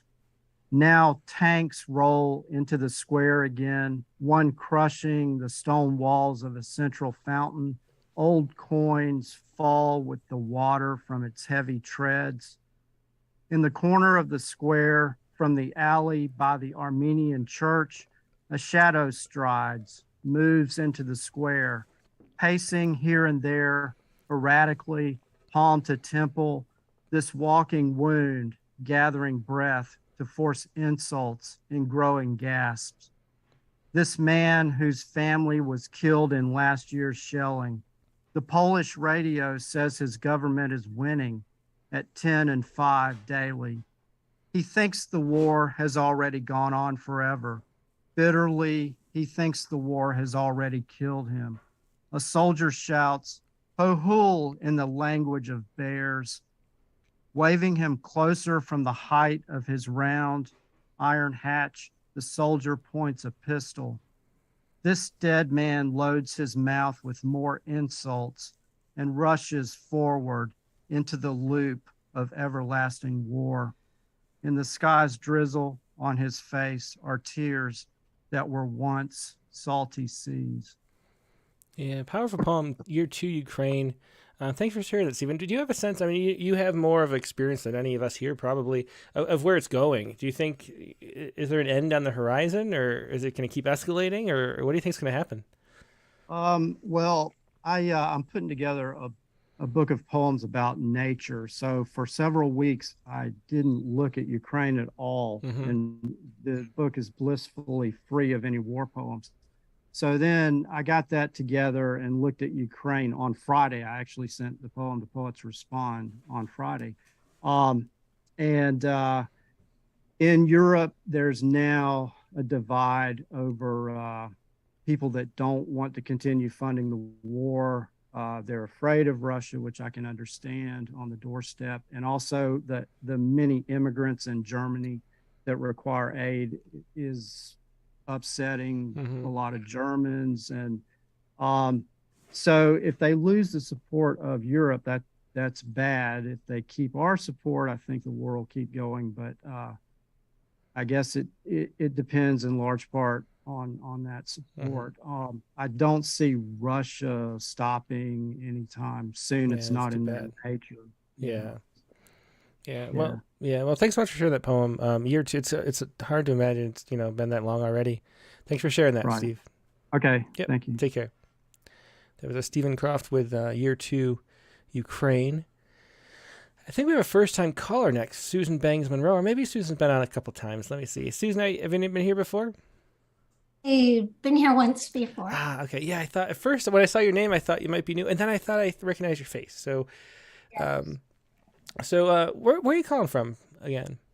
Evanston, Illinois. Ah, gotcha. Okay, and what do you have to share with us tonight? So I did a persona poem, Uh-huh. and I have an ancestor who came in 1623 on the Anne. And I'd been thinking a lot about a persona poem where he had some kind of a revelation about the Native Americans. Just wasn't working, couldn't happen. So this is actually a poem in the voice of his wife, Rebecca, who had 9 children, but not much else is known about her. Okay, cool. Yeah, let's hear it. It's called Dear Mama. Oh, Mama, I am so tired. The babies fret and weep. Edward has now been hired to divide the meadows for sheep. The babies fret and weep, and another is on the way. To divide the meadows for sheep is a duty to God, they say. And another is on the way. My horse was given for our defense. It's a duty to God, they say. My garden is behind a fence. My horse was given for our defense because the Indians are nearby. My garden is behind a fence, children under my watchful eye. Because the Indians are nearby, Edward is now a deputy, children under my watchful eye. They are so dear to me. Edward is now a man of means. Dear Mama, I am so tired. The children are so dear to me, but where is my place in history? Oh, excellent poem. Is that a pantoum? Yes. Yeah, excellent pantoum. That's one of the forms I'm always hesitant to mention because I'm like, is that some other French form that I'm not thinking of? What are the rules? But yeah, beautiful pantoum. Great use of the form. Thanks for sharing that. Thank you. Yeah, thanks, Susan. That was Susan Monroe with Dear Mama. And let's go next back to Carla Schwartz. Hi, you can hear me now? Yep, we gotcha. How you doing, Okay, Carla? I'm doing well, and thank you. And so my poem, I felt you could call it a poet's respond poem in some sense, but I felt that when I was reading and learning a little bit about Pat Schroeder this week, who died. Oh, she did. Yeah, we publish her, regularly. If it's the same one I'm thinking of. Well, she was a congresswoman. Well, I guess it's a different, unless it's a congresswoman from Arkansas who also wrote poetry. No. Okay. From Colorado, Okay. and she once almost ran for president, and she really was opened a lot of gates for women and families in general, and so I wrote this poem, and I called it a nonnet, a nonset, I think. A sort nonnet, of like yeah. yeah, it's a nonce sonnet. So, if you'd like, and so whatever you'd like to call it, it has a lot of sounds and I hope you like it. Okay, yeah, It's let's hear called it. Pat Schroeder Was Our Mother. I want to be ash. I want to be doorstop. If you don't stick to your word, I'll call you Teflon. I want to be ash. I want to be doorstop. I'd be your mother and yours and yours and yours. I want to be ash. I want to be doorstop. I'm no god, but crack sunlight through your clouds. For all those who follow my footsteps, I'll stick out my neck. Make me your doorstop. Give me half a seat and think that's half a voice. I can stand and shout, oh, you'll hear my voice. You can give me shit, but I'll say it's my choice to eat and swallow what you give and spit it on your feet. I've been a working woman, so clean house as I see fit. When the house burns down, ashes, ashes, I'll be in it. Excellent. Thanks for sharing that. I do like the form, a nonce sonnet of some kind. Interesting rhyme scheme. Thanks for sharing that, Carla. That's great. Thank you. That's one of the last things she said in the last interview that they had with her. She said, I want to be cremated and I want to be a doorstop. That is really, that's a great line. Yeah. Yeah. Anyway, thank you very much. Thanks so much, Carla. That's great. Yeah. Take care. It was like Carla Schwartz with Pat Schroeder Was Our Mother. I should have said already, I think we already got through, but only one poem tonight per person, as we have a bunch of people on the lines. Audrey Friedman is next, and not to be confused with Karen Marger. Sorry about last week, Audrey. Oh, that's quite all right. So how are you doing this week? Good, very good. Very happy that it's Monday night and it's time for Rattlecast. Excellent, yeah. And so you have another pantoum for us. I do. It's a Malayan form, and I love it. There's a certain designated arrangement of repetition of lines, and it has an echoing quality. Yeah, it's like the second becomes the first, and the fourth becomes the third. Is that the right pattern? That's why I have to look it up every time. Let me look at your poem. Okay, I can send you. I'm correct. Okay. Yes. Yeah. Okay. My grandma talks from the grave, a pantoum. I never forgave myself for giving you bad advice. Now I'll warn you, if it's not too late, it is best not to hug thorny things. Never embrace a rose's alluring bloom.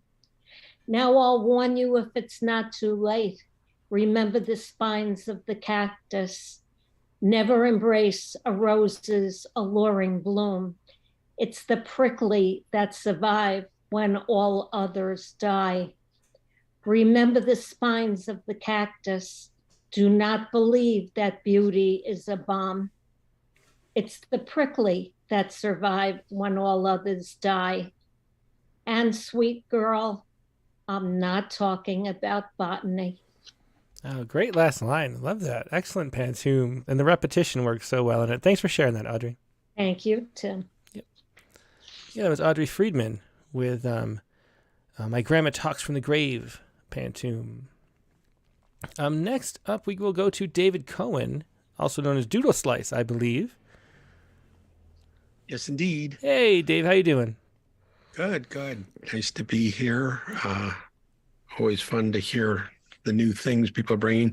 So the prompt prompted me to look at an old fragment that I had, in the bin that I decided to, because it kind of evokes ancient ancestors, and that's the feel of it, but there's no form to it. Okay. Well, that's fine. As long as the prompt it has something, its own. We're always happy. It's called Stomp Stamp Secrets. Teach me the secret stomp dance. Teach me the secret stomp stamp dance passed down from the mother of vines to her third daughter, Majesta, who passed it to her third daughter, Liga of the Sand, who passed it to her third daughter, Sanwe of the Snowy Lands. I will train you in the invocation of stony breath, as taught by my grandfathers, grandfathers, grandfathers, back to the days of clay and ferns. The face of the world is old and cracked, secrets swirling in every fold and fissure. Lay your lore upon the table, an open book, a salve to rejuvenate. The age of secrets has passed. Beautiful music, and that was Stomp Stamp Secrets. Doodle Slice, thanks so much for sharing that tonight. Thank you. Yep, take care. Very fun. It was a Doodle Slice with Stomp Secrets. Let's go to Carolyn Codd. Hello. Hi, Carolyn. How you doing tonight? My poem is a prompt poem, but it's from quite a few weeks back. Okay. And it was the thing about favorite color. And I think I mentioned before, when I started to think about it, I never thought about having a favorite color, but I realized that my favorite color is blue. Oh, that's my daughter's favorite color too. We were talking about that the other day. I didn't really realize how much blue has been with me all my life, just about. Anyway, so this is what I wrote. Blue. Favorite color? Didn't know I had one. Then I looked up and saw blue. It was all around me. As a child, I already loved beautiful blue skies, even with some bright white clouds, but there was little of it where I lived. When I was old enough to choose my own bedroom color, I picked sky blue with a white ceiling. My blue collection had begun. Besides sky blue, I grew to like the blue of calm lakes and rivers, and later blue seas and our own blue planet. And then there are blue eyes, especially of my Siamese, sapphires, my birthstone, lapis lazuli, a lost ring, bluebirds, blue jays, blue bonnets, blue bells, and delphiniums, blue jeans, blue slacks, blue tops and blouses, blue sheets and blankets, blue pillows and towels, royal blue ceramic plates and dishes, even a blue carpet. There are some things blue I don't like. Blue cheese, allergic. Blue food, especially blue frosting. Dark, drab blues, as in Picasso's blue period. He was depressed. The blue of the blues, too dark, too sad. My most favorite blues of all, Chagall's many works featuring happy, bright blues, and my beautiful blue lobelia. And here am I, blue top and blue jeans, blending in with the blue. Great line at the end there. I love that. Excellent poem for the blue. Thanks so much for sharing that, Carolyn. Thank you. Yep, take care. As Carolyn Codd with Blue, aptly titled. Let's jump ahead because Attractive Fahey is here. And I just saw on the chat a while ago during the show that it's very late. It's like 2 a.m. or even later than that where she is. Attractive, how you doing tonight? Are you there? Hi, Tim. Thank you very much. The poem I think I'm going to read, I put up two, is one. It's a ballad. And excellent. So you're going to sing and play for us, right? No, but I had a chorus. But the guy in the workshop, I did a workshop in the museum, and this ballad is based on the history of the Civil War, and this year is the centenary. The war finished into this year, about June. So the Banshees of Inisherin was based around that war. It was the Civil War in Ireland. So families where they fought the Fenian War, the Easter Rising, the Land League, the War of Independence, and they got independence from England, bar the 6 counties in the north. And there was a dispute over one crowd went for, Collins' crowd went for, they wanted the treaty to try and get the 6 counties later, and the rest of the country was saying no to it. So families got divided. Now, I'll give you, in my parish, there's an 800-page book, and there's only 2 lines about the Civil War. It is not talked about, nothing is said. Wow. So my grandfather fought in that war, and my granduncles, and my grandfather went on the Collins side, and his brothers and father were on the De Valera side. So it caused huge stuff in our house. Oh, wow. Yeah, but I can imagine. never talked about, and how it came out was, and I realized it later, I thought the Fahys were very gruff and ignorant. My mother's family were lovely because they had one side. And I used to think, what's wrong with them? They're so bad-mannered. But it wouldn't be talked about. Nobody knew. So I did a project in the museum and I wrote 5 poems around my memory, which is no memory. So, you know, because it wasn't talked about. But my Uncle Ted, he was in the Fianna Fáil side, and he was my granduncle Ted. But he went into a nursing home and I used to visit him in my late teens when I started nursing, and I'd call into him with a bottle of rum and he'd be telling me stories. And when I went to the museum, I tried to recollect this and I wrote the ballad. Now, the ballad is done a bit of Hiberno English. Sorry for all the explanation, but there'd be no point reading it otherwise. Mm-hmm. Would you say form? And when you and Casey were talking one evening, I didn't want to interrupt the conversation, but I wanted to come in and say, you know, the oldest form in Ireland is ballad. It is where we came from. You know, the sonnet is English. So I think it's really important that we have our ballads heard, and we don't write them anymore because they're rhymey-dimey, like they're do-do-do-do-do-do-do-do-do-do-do, you know? Mm-hmm. So anyway, this is from my Uncle Ted that I used to visit in a nursing home, and there'll be words I jump over because that's what we did. It's kind of Hiberno English. Sorry for the explanation, No, but it's it might great. make... Yeah, it's fascinating. Thanks. I'm looking forward to this. So it's Ode, a ballad to Granduncle Ted, who lived 1899 to 1984. Now, I knew Ted, so he had lived through all of this. I tried to dig up history from dates on our family grave to fill the gaps in narratives my grandparents didn't leave. Stories buried with your bodies are sleeping in the clay. I'm sorry now I didn't heed details and things you'd say. Back then in the 80s, you in your 80s too, my weekly visits to the nursing home to give some comfort to you. I'd bring the lump of tobacco, half an egg of rum, sit and listen for an hour or two to chat and have some fun. Hup, you'd say, then stop mid-breath when rambling about a scheme. Your cap pulled down to hide your face, the skirmish just a dream.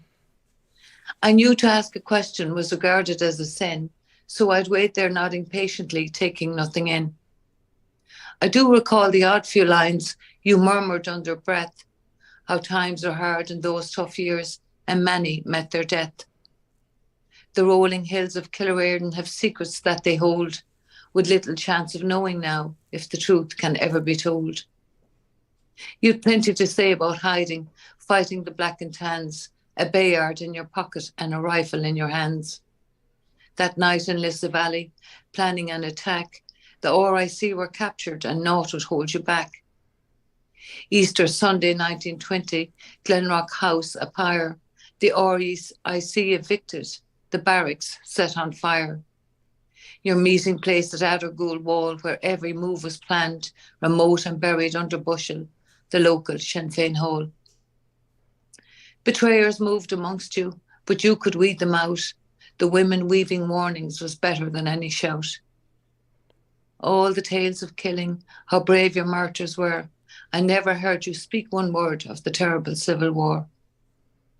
3 children dead and 4 more sons with their father fought together, tilled their fields until the treaty, pit brother against brother. Blood for blood, farm divided, 4 against just 1, and I grew up in a Collins house, a daughter of your brother's son. You were an honest patriot, a follower of Dev, a worker in your father's house who followed what he said. Oh, how you loved your country, Ted, how much you love God too. You're all buried now in the family grave, a place of peace for you. Oh, that was So beautiful. Yeah, that was beautiful. Thanks so much for sharing that, Attractor. That was wonderful. Thanks. I feel good sharing it because it's gone into the archive in UCD. That was the museum project. And it'll be held there for 100 years and taken out and read. So I thought I'm reading it in Rattle if I can. Well, that was excellent. Really, the story and the poem, that ballad form, the music of it was just beautiful to hear, and a great, important story too. Thanks for sharing it. And I'm so glad you could stay up so late with us tonight too to do so. I didn't plan to do this. I stayed up just because I was up, and I thought, I'll wait up now for a while. Oh, that's great. Yeah. Oh my God, I can do this. I might get to do this. So. Well, thanks so much, Attracted. Yeah. Much. Okay. Well, take care and have a good night. Thanks. Okay, that was Attractive Fahey with Ode, Ballad to Grand Uncle Ted from Ireland. Thanks so much for sharing that, Attracta. Let's go to Karen Marker next, the real Karen Marker. I love that. And I have just loved this poetry tonight. I was afraid I'd have to follow you, Attracta, because that was really amazing. So much beautiful music and the words of everyone tonight. And I am also reading a ancestor-based poem, but it is not in formal poetry form. Well, that's okay. Like I say, anything that if inspires a poem, we are happy. So, who do you have? Is there any introduction needed? Yeah, in free verse. Epigenetic memory. This is my long ago memory, or maybe it wasn't mine, but my grandfather's. Did he see it happen? Did I dream he did? His father, head down in the mud. It was not a bullet that killed him, but the heel of a horse, when all he ever wanted to do was help get the wheel of a wagon unstuck. Who else saw it happen? Did people scream, cry, come to carry him on a board to a doctor or direct to a morgue? To what grave did he go? At least it wasn't the forest outside of town he was brought to alive, later buried in a pit. In 1890, all my grandfather Sam wanted at 13 was to get out of Vilna, leave his mother, 5 sisters, to go to Philly with his uncles to look for a job. He didn't want to think any more about accidents, even though he later had one, at the same age as his father Vevel. I wasn't there, but I heard the story. Remembered it was a semi that hit the car he was driving as a traveling salesman, and he survived after weeks in a coma. Now I wonder about all that trauma. When I went back to Vilna, it was called Vilnius. I didn't know where to start looking. It was July, cold with rain. All the time I worried about falling, hitting my head, the mud, how to get out. Oh, great poem, great story. That was Epigenetic Memory, Karen Marker. Thanks so much for sharing that, Karen. Okay. Next up, let's go to Stephen Smith is next. Hi, Tim. Hey, Stephen. How are you tonight? Not too bad. Great show so far. Thank you. Hope I can keep it up. Yeah, definitely. What do you got for us? Just a poem. I don't do well with prompts. My brain doesn't process. Okay, I'm trying to find... Oh, there it is. I see it. Okay. So any introduction needed, or do you just want to jump in? Let's jump in. Okay. The mechanical bull gores the lady in red. My bucket of booze sprung a leak, and the bartender is avoiding eye contact. These stools keep bumping into me without saying excuse me. The booths are much more polite. Karaoke machine spits out lyrics in Morse code, and the poor sap of the mic can't decipher them in time for the melody. If I had a tomato, I'd throw it, no place in particular. I mutter Bloody Mary 3 times to my reflection in the urinal handle. Drink in hand, I remember I hate Bloody Marys. They taste like watery ketchup. This one's no different, but maybe I am. I am not. There's a lot of blood on the floor. My straw gasps at the bottom of the glass. Oh, very interesting poem. The mechanical Bill gores the lady in red. And it's funny that comes up because I just saw, I went to Desert X, the art installation down in the Coachella Valley over the weekend. And there's a field of mirrors spinning and moving around. And I was like, what the heck is this? It turned out to be a herd of mechanical bulls with like mirrors riding them for some reason. Okay. So very fascinating. But that's like 2 mechanical bull references for the first time in 10 years in one day. Very interesting. Thanks for sharing that, Stephen. Thanks, Tim. Yep, take care. So Stephen Smith with the mechanical bull gores the lady in red. Really interesting poem. Next, let's spin back to Dick Westheimer, who hopefully won't freeze this time. Did it work? Hey, Dick, it does. You're good. Don't just freeze and mess with me though. I thought you all froze, and then my Zoom crashed. And then yeah. Well, better you than me, I have to say. Yes, indeed. Yeah. I am I just have to tell you that interview tonight inspired so many people in the comments. They probably were sort of dumbfounded when they got on the Zoom call tonight. And That's great to hear. Yeah, I mean, that. Rachel's just brilliant. She's a one of a kind type poet, so it's really neat to have her on again. Yeah, yeah, and for folks who don't have the book yet, it's the most consistent collection of poems I think I've ever read. Yeah, that's a great way to put it. I mean, every poem is just a really good poem. It didn't matter what she picked to read. It was just they're just all good. Yeah, for sure. It was great. So I'm gonna cut to the chase here and read. Actually, I apologize. It's the longest poem I've ever submitted to you. It's Over the Bar Backwards. Okay. And it's a Poets Respond poem in memory of Dick Fosbury, who pioneered going over the bar backwards in the high jump. Yeah, here's a picture of Fosbury. I wanted to look up, and when I read this poem, I remember reading it and wanting to look up how they did it before the Fosbury flop, because I can't even imagine what they would have done. You know, here's for the screen for everybody watching at home. Before Dick Fosbury did this in 1968 and like broke every world record, people like hurdled it. How did they jump over? Well, when I was on the track team, so to speak, as the poem deals with, we did the forward roll. Interesting. Which is you sort of rolled over the bar. And it had been that way. I did the research too from before that. You know, there was some hurdling and scissors kicks and stuff like that. But you know, to date me, I was in high school as the transition was going from the forward roll to the Fosbury flop. Yeah, that's really interesting. Yeah, it was like, oh, that's obvious. That's exactly how you should do it, except what happened to me in this poem exposes yeah, why. What do you call that? The sudden shifts that happen, and like where like there's just something obvious that nobody realized. There's a word for that. I'm drawing a blank on it. Is it a phase? You know, there are these phase shifts, is what I think. Yeah. There's a word for it. Or maybe I'm thinking of that book, The Swerve, a great nonfiction book about anyway, we're gonna get on a tangent, but let's hear the poem. This is Over the Bar Backwards. Okay, Over the Bar Backwards in memory of Dick Fosbury, who pioneered going over the bar backwards in the high jump. Oh man, that all guys, rich kids school I went to back in the 60s was a paradise for smug-faced man boys who thought shotgunning beers in plush carpet homes was how to get a party started.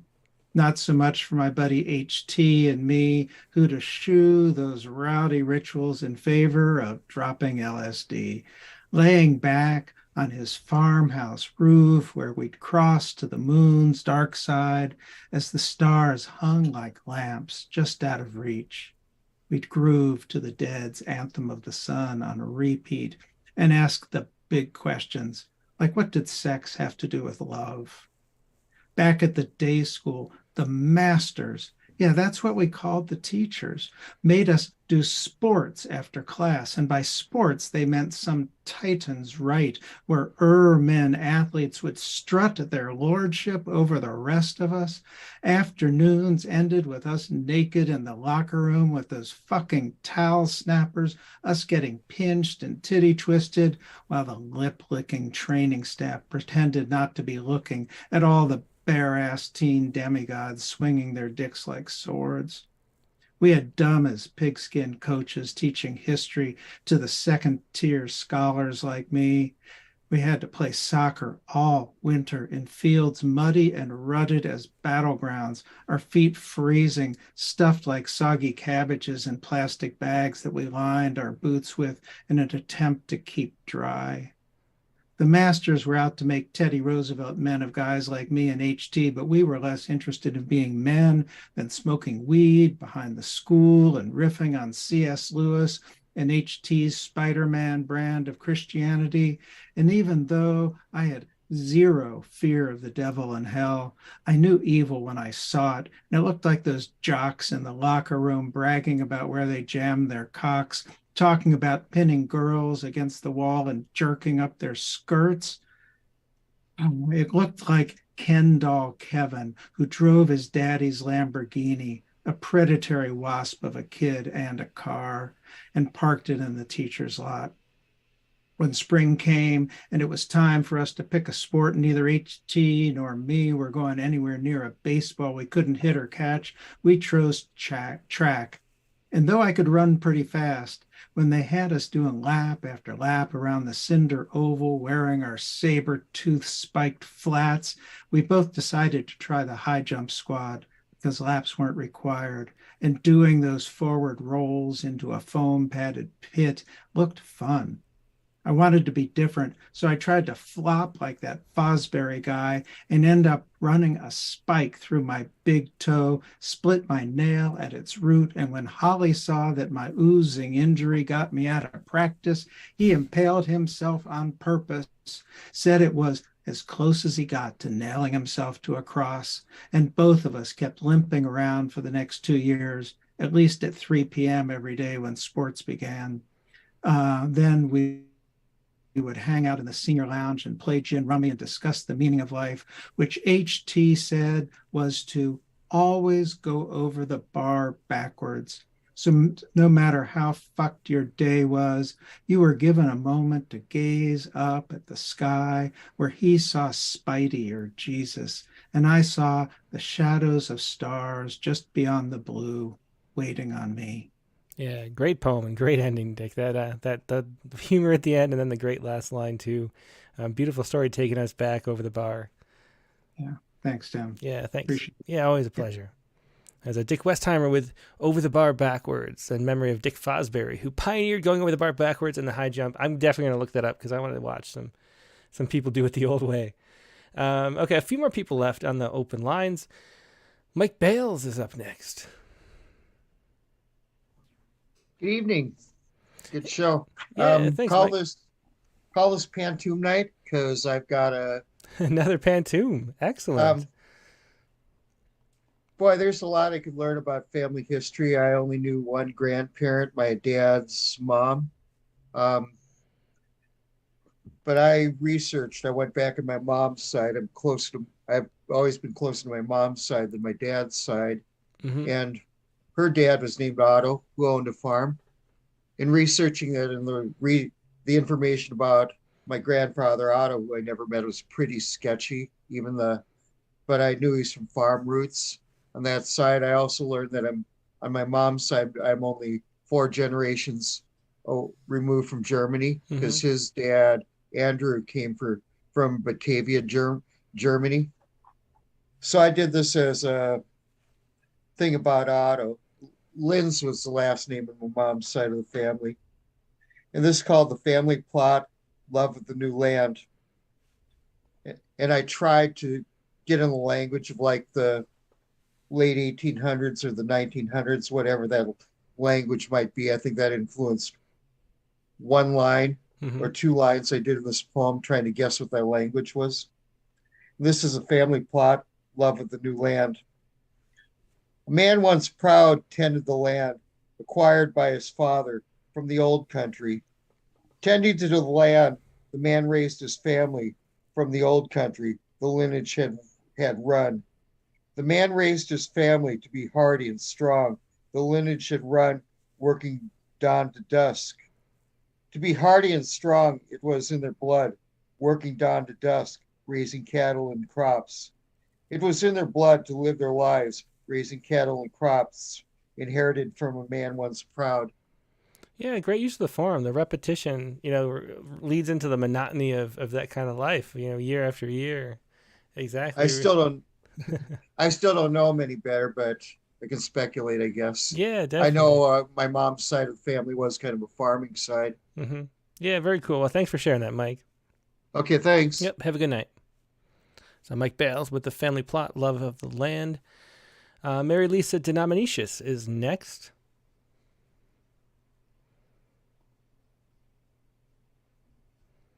Hey, Mary Lisa. Yeah, very cool. Thanks for sharing that, Mike. I have a Okay, echo there. I thanks. think you're on Good night. twice.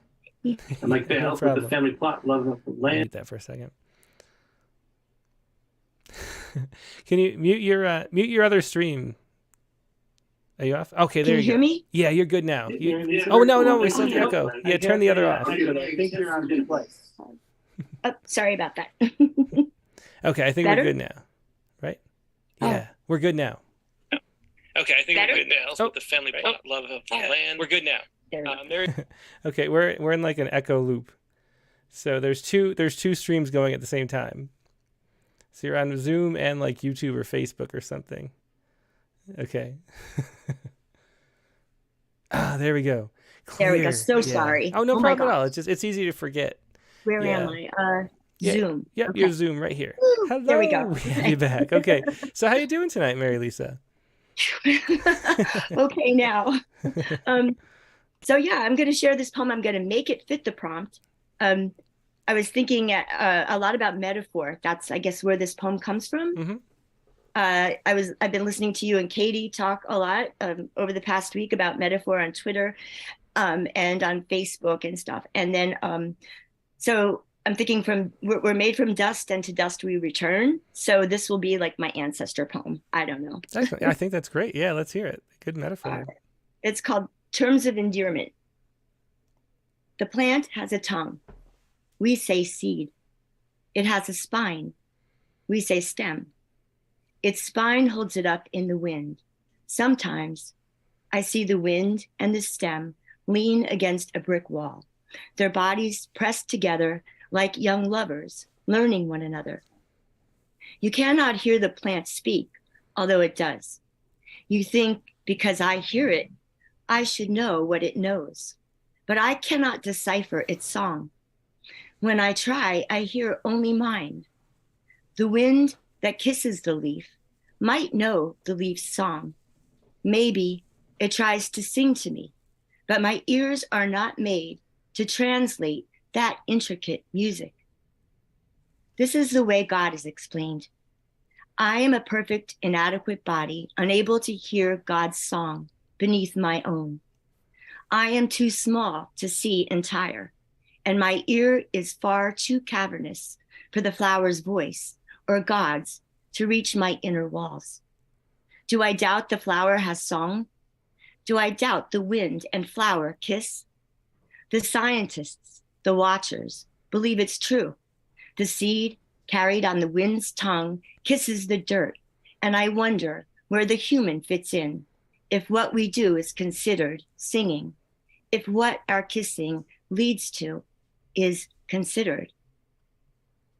I watched an iris open its mouth, purple jaw, dropped lip, aglow under sunlight, its tongue a small mound of yellow, a swirl tapping the roof, and I almost expected it to speak our same language. And then I said, oh, the iris has spoken. Oh, that's great. I love that aside ending. Really interesting form, Mary Lisa. And then irises keep coming up. You'll see a little bit, another one later. Terms of Endearment, Mary Lisa Dida Manises, thanks so much for joining us. Thank you so much for having me. Yep, always a pleasure. Let's see. A few more people. I think we have 3 people left. Jennifer Lise Wang is next.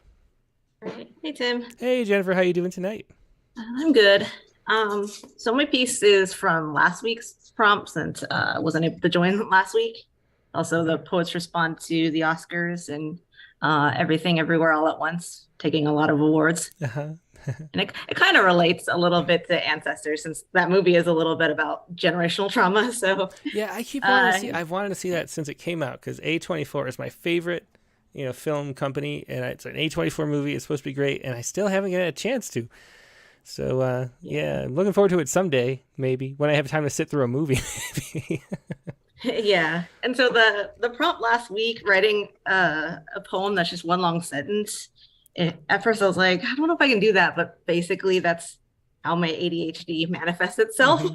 Is that I basically think and speak, I guess, and run on sentences. So I just did that. That's perfect. Yeah.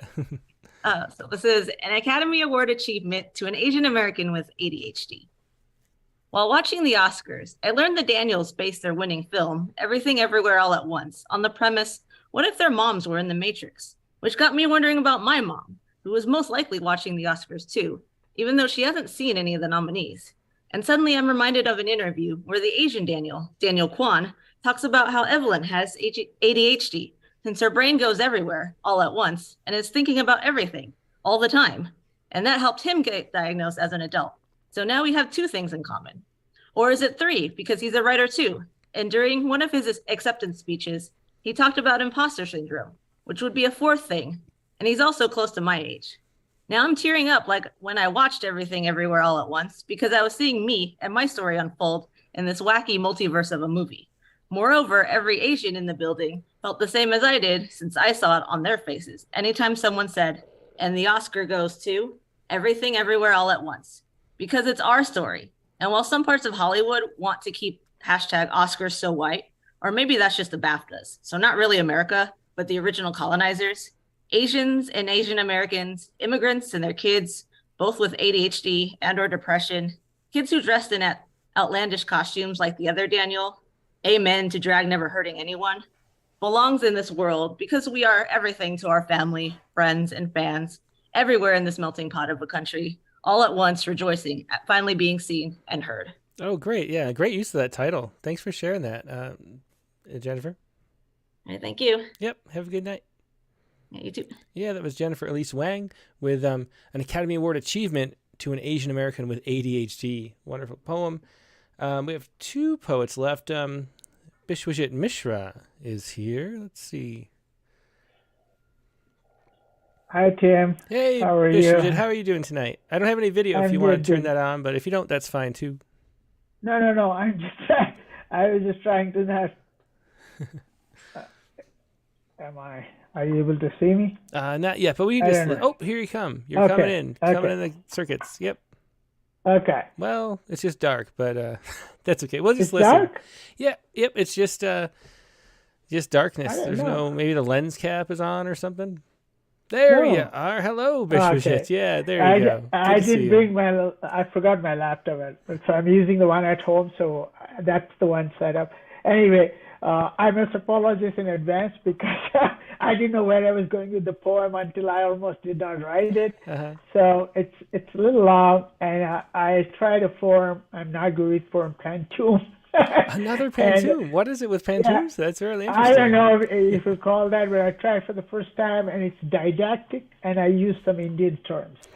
But if you allow me, I was thinking I can just explain those terms first, so people can understand the poem. It'll be easier. So here I used JJ means my dad's dad, my grandfather, and Bade Mian I've used a word. It's like a Hindi or Urdu term, which is the biggest one, the oldest one, kind of terminology. And then I have used a word called Brahma Muhurta. This is like wee hours in the morning before the sunrise, when it's best for meditation. That's what a lot of traditions believe. And shloka is, of course, the stanzas, Sanskrit hymns. Yeah, wonderful. Yeah, thanks for teaching us those words. Okay, pinch of the toes. A conversation with my JJ that could have been. Bade Mian, just want to check how you're doing. Heard you have a new game to play, like all those ideas. Sometimes, actually many times now that I look back, lofty, good in the head, like you wanted to farm my lands. As a new game to play, like all those ideas that I had leased to sharecroppers because no one chose to look after. Dream, lofty, good in the head. You wanted to farm my lands. You had never even been to our village then. And because no one chose to look after them, your dream was my book of poems published.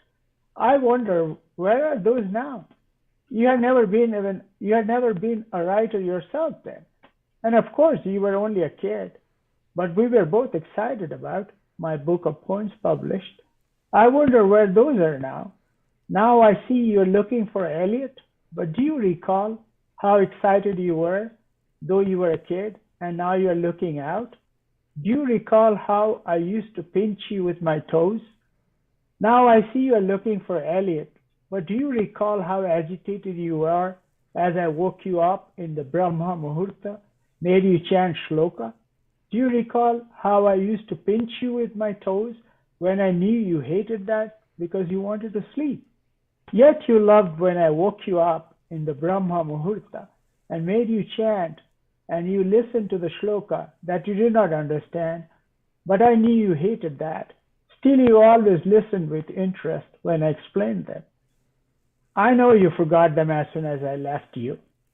You listened to the shloka that you did not understand, but I knew those thumbed your strings. Why else would you think, though you forgot them as soon as I left, you have lofty ideas? I'm back now with my big toes to tell you Elliot cannot be found, in spite of your thumb strings, though you may not think so, nor he is made. He just happens, as does Thoreau. And thus I'm back now with my big toes to pinch you again, to ask if you think my unpublished poems are any less real. They just happened, as did Eliot's and Thoreau's, like those shloka you sang with me. Have you found songs in words yet? Not thinking the unpublished ones are any less real? And can you sing those with mine to the pond, the trees, the birds? Recall how you sang the shloka with me, and go find your song, letting them mingle with the soil, the air, and blend with mine, and sing those to the pond, the trees, the birds, the sun, and all. Then, Baremia, you will know, neither yours nor mine are vain. Oh, that's wonderful. Great persona poem. I feel like that might be the winner of how, what someone would actually say. It felt very authentic to me. Thank you. I was not sure because I wrote the poem in the night, and then in the morning I saw that you said if you can use a form, and I'm not good with forms, so and then I looked for something for a long poem. Oh, that was great. The way that the repetition was really wonderful. Yeah, I think the form served you well. Thanks for sharing that, Bishopjet. Thank you. Have a good night. Yep, Sam. you too. All right, I think we have one poet left on the Zoom, and that is Lucy Chow. Hi, Tim. Hi, Lucy. Oh, it's great to have the new connection. I love that I can hear you perfectly. How are you doing tonight? Right, weather's great here, and just having a lovely day. That's great. So what do you have to share with us?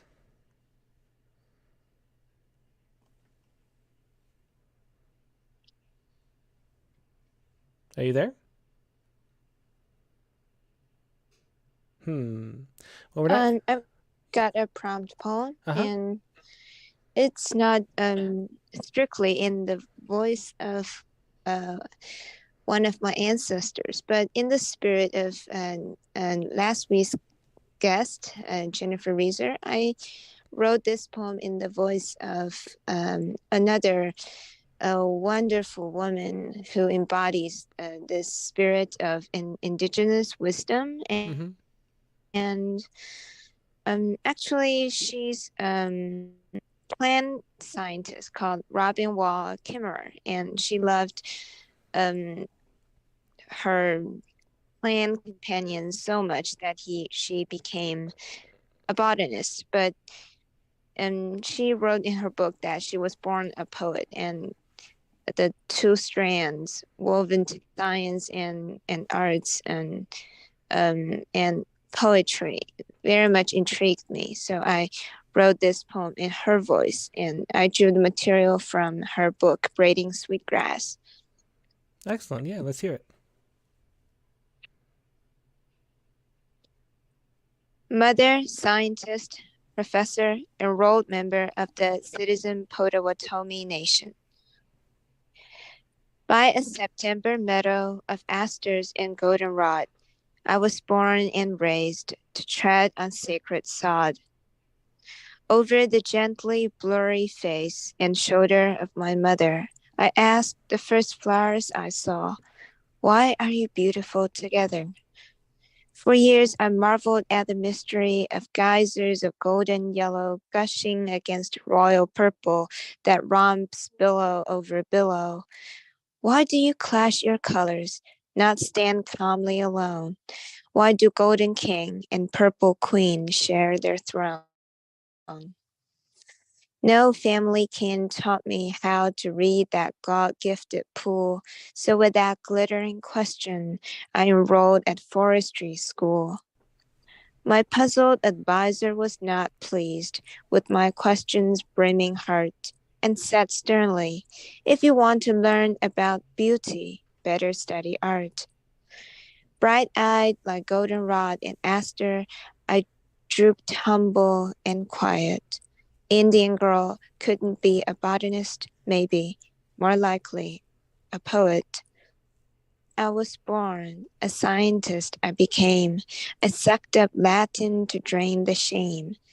For every organelle, tissue, molecule, I memorized the spell-like name. Honors, graduate studies, a PhD. I did remarkably well for an Indian girl, but the question gleamed answered. Why do those two make my head swirl? I roamed the good green earth, searching, longing to belong, devoutly reciting the names, but barely listening to the song, till a sister long separated from me came to campus with the medicine I tasted but was since weaned from. Sky woman's sweetgrass lesson of plants in her valley, where they lived when they bloomed, who lived near, who ate it or spread it on their nests, the old beauty of their rhizosphere. I was in exile, starved for a language, led back to read the tribal tone, my tongue tingling with words, sacred scented herbs of home. I'd gazed so long at the golden blaze of science that traditional knowledge burned on the back of my eyeballs, an aching vinous afterimage. Into fields of complementary colors, I make my loving metaphor. Science and art, goldenrod and aster, answered by lived reciprocity. I make my metaphor like a bee, cross-pollinating purple and gold, to brew from these bright beacons honey to nourish and heal the world. A beautiful poem as always, Lucy. Thanks so much for joining us and sharing that, and a great story too. About the mother scientist and professor. Thanks so much for sharing that, Lucy. Oh, thank you, Tim. Yep. Have a good day. Have a good day. Okay. Bye. There was Lucy Chow with mother Bye. scientist, professor, enrolled member of the Citizen Potawatomi Nation. Beautiful poem in that ballad form too. Thanks for sharing that, Lucy. Okay. And now that is going to be it for the Zoom today. I'm sorry that we're not going to have time to do extra poems. A whole bunch of people sent poems that we could not read. So sorry to Katie Dozier and Nivedita, to Amadio Mendoza. Denny Mass sent a poem too. Sorry we can't get to those. We are already over time for the show, and so we're going to have to wrap it up now. But maybe next week you can pop on. If we have any, I keep these in my inbox. If we have any time in future shows to read, but I do have to eat dinner at some point, so we're going to have to get running. The Sciku. Actually, before we do that, I did want to share this article. Just if you haven't seen it, it's on litmagnews.com. For anybody who's worried about sharing poems on the open mic, I've come up with a solution for this and other ways of sharing poems. It's over at litmagnews.com or litmagnews.substack.com. Find Uncurated, the case for a new term of art. And if we get everybody on board with this, here, I'll put it on the screen.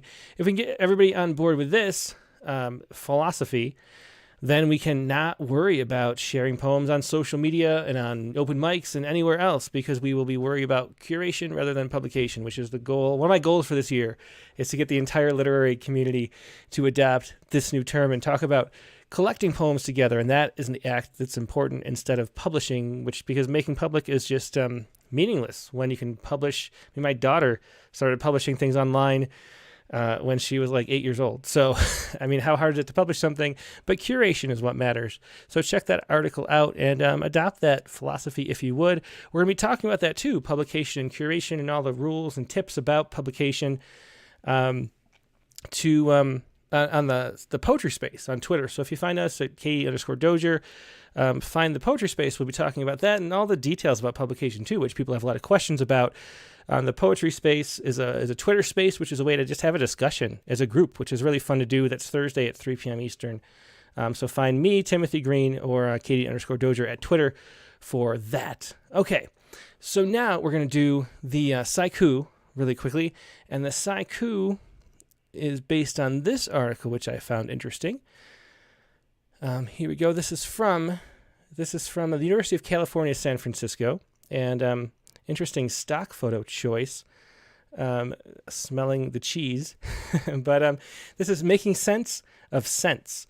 And the first molecular images of olfaction open doors to creating novel smells, which is really interesting. I think we're going to have like a smell-o-vision is on its way, possibly. But for the first time, we have modeled in 3 dimensions. You can see this really cool image here. We've modeled in 3 dimensions the way the binding structures of the olfactory receptors. So we can see how, and the interesting thing is that smells are a whole constellation of different chemicals that we, in different patterns and different organizations of them, we might think something is a gross smell, and then a few alterations of the whole chemical cocktail, and we think it's a beautiful smell. And so that is really interesting to me, to see that modeled. And the idea eventually is that we'll understand more about smell and maybe have, the whole bunch to do with smells. So that's really interesting. It's a sense that is often overlooked in science. And so here's my Sciku. I was mentioning irises. We went to the Getty this week too, or last week, and saw Van Gogh's irises. And here is the Sciku based on both of those things. Here we go. There. All right. Van Gogh's irises, the texture of a scent in bloom. Van Gogh's irises, the texture of a scent in bloom. That is your Sciku for the week, and that is the show for this week. Next week's prompt in the Rattlecast, inspired by Rachel Custer. Sorry for persona again. We had 2 big persona guests in a row. This is a different kind of persona. Personify a place where you've lived as if it were a character sketch of a real person. That's going to be your prompt for next week. Write another persona poem, but this time of a place where you've lived. It doesn't have to be it can be a house, it can be the town, it can be the country, it can be the, any kind of region. It can be anything like that, but personify that place as an actual character. That's going to be your prompt for next week, inspired by Rachel Custer's book, Flatback Sally Country, which in a way does that. So see how creative you can get with that. That's next week's prompt. Next week's guest on the Rattlecast is going to be John W. Evans. John W. Evans, his book, The Fight Journal, a chronicle of divorce and the transformation around that, is the beautiful chapbook that was published with our spring issue. He's going to join us to share poems from that, other work too. Rattlecast number 187, with the prompt, personify a place where you've lived as if it were a character or sketch of a real person. That's next week's show, Rattlecast 187, Monday, March 27th, regular time, 8 p.m. Eastern, 5 p.m. Pacific. Hope to see you then. We'll see you on Critique of the Week and maybe the Poetry Space too. Talk to you later. Goodbye.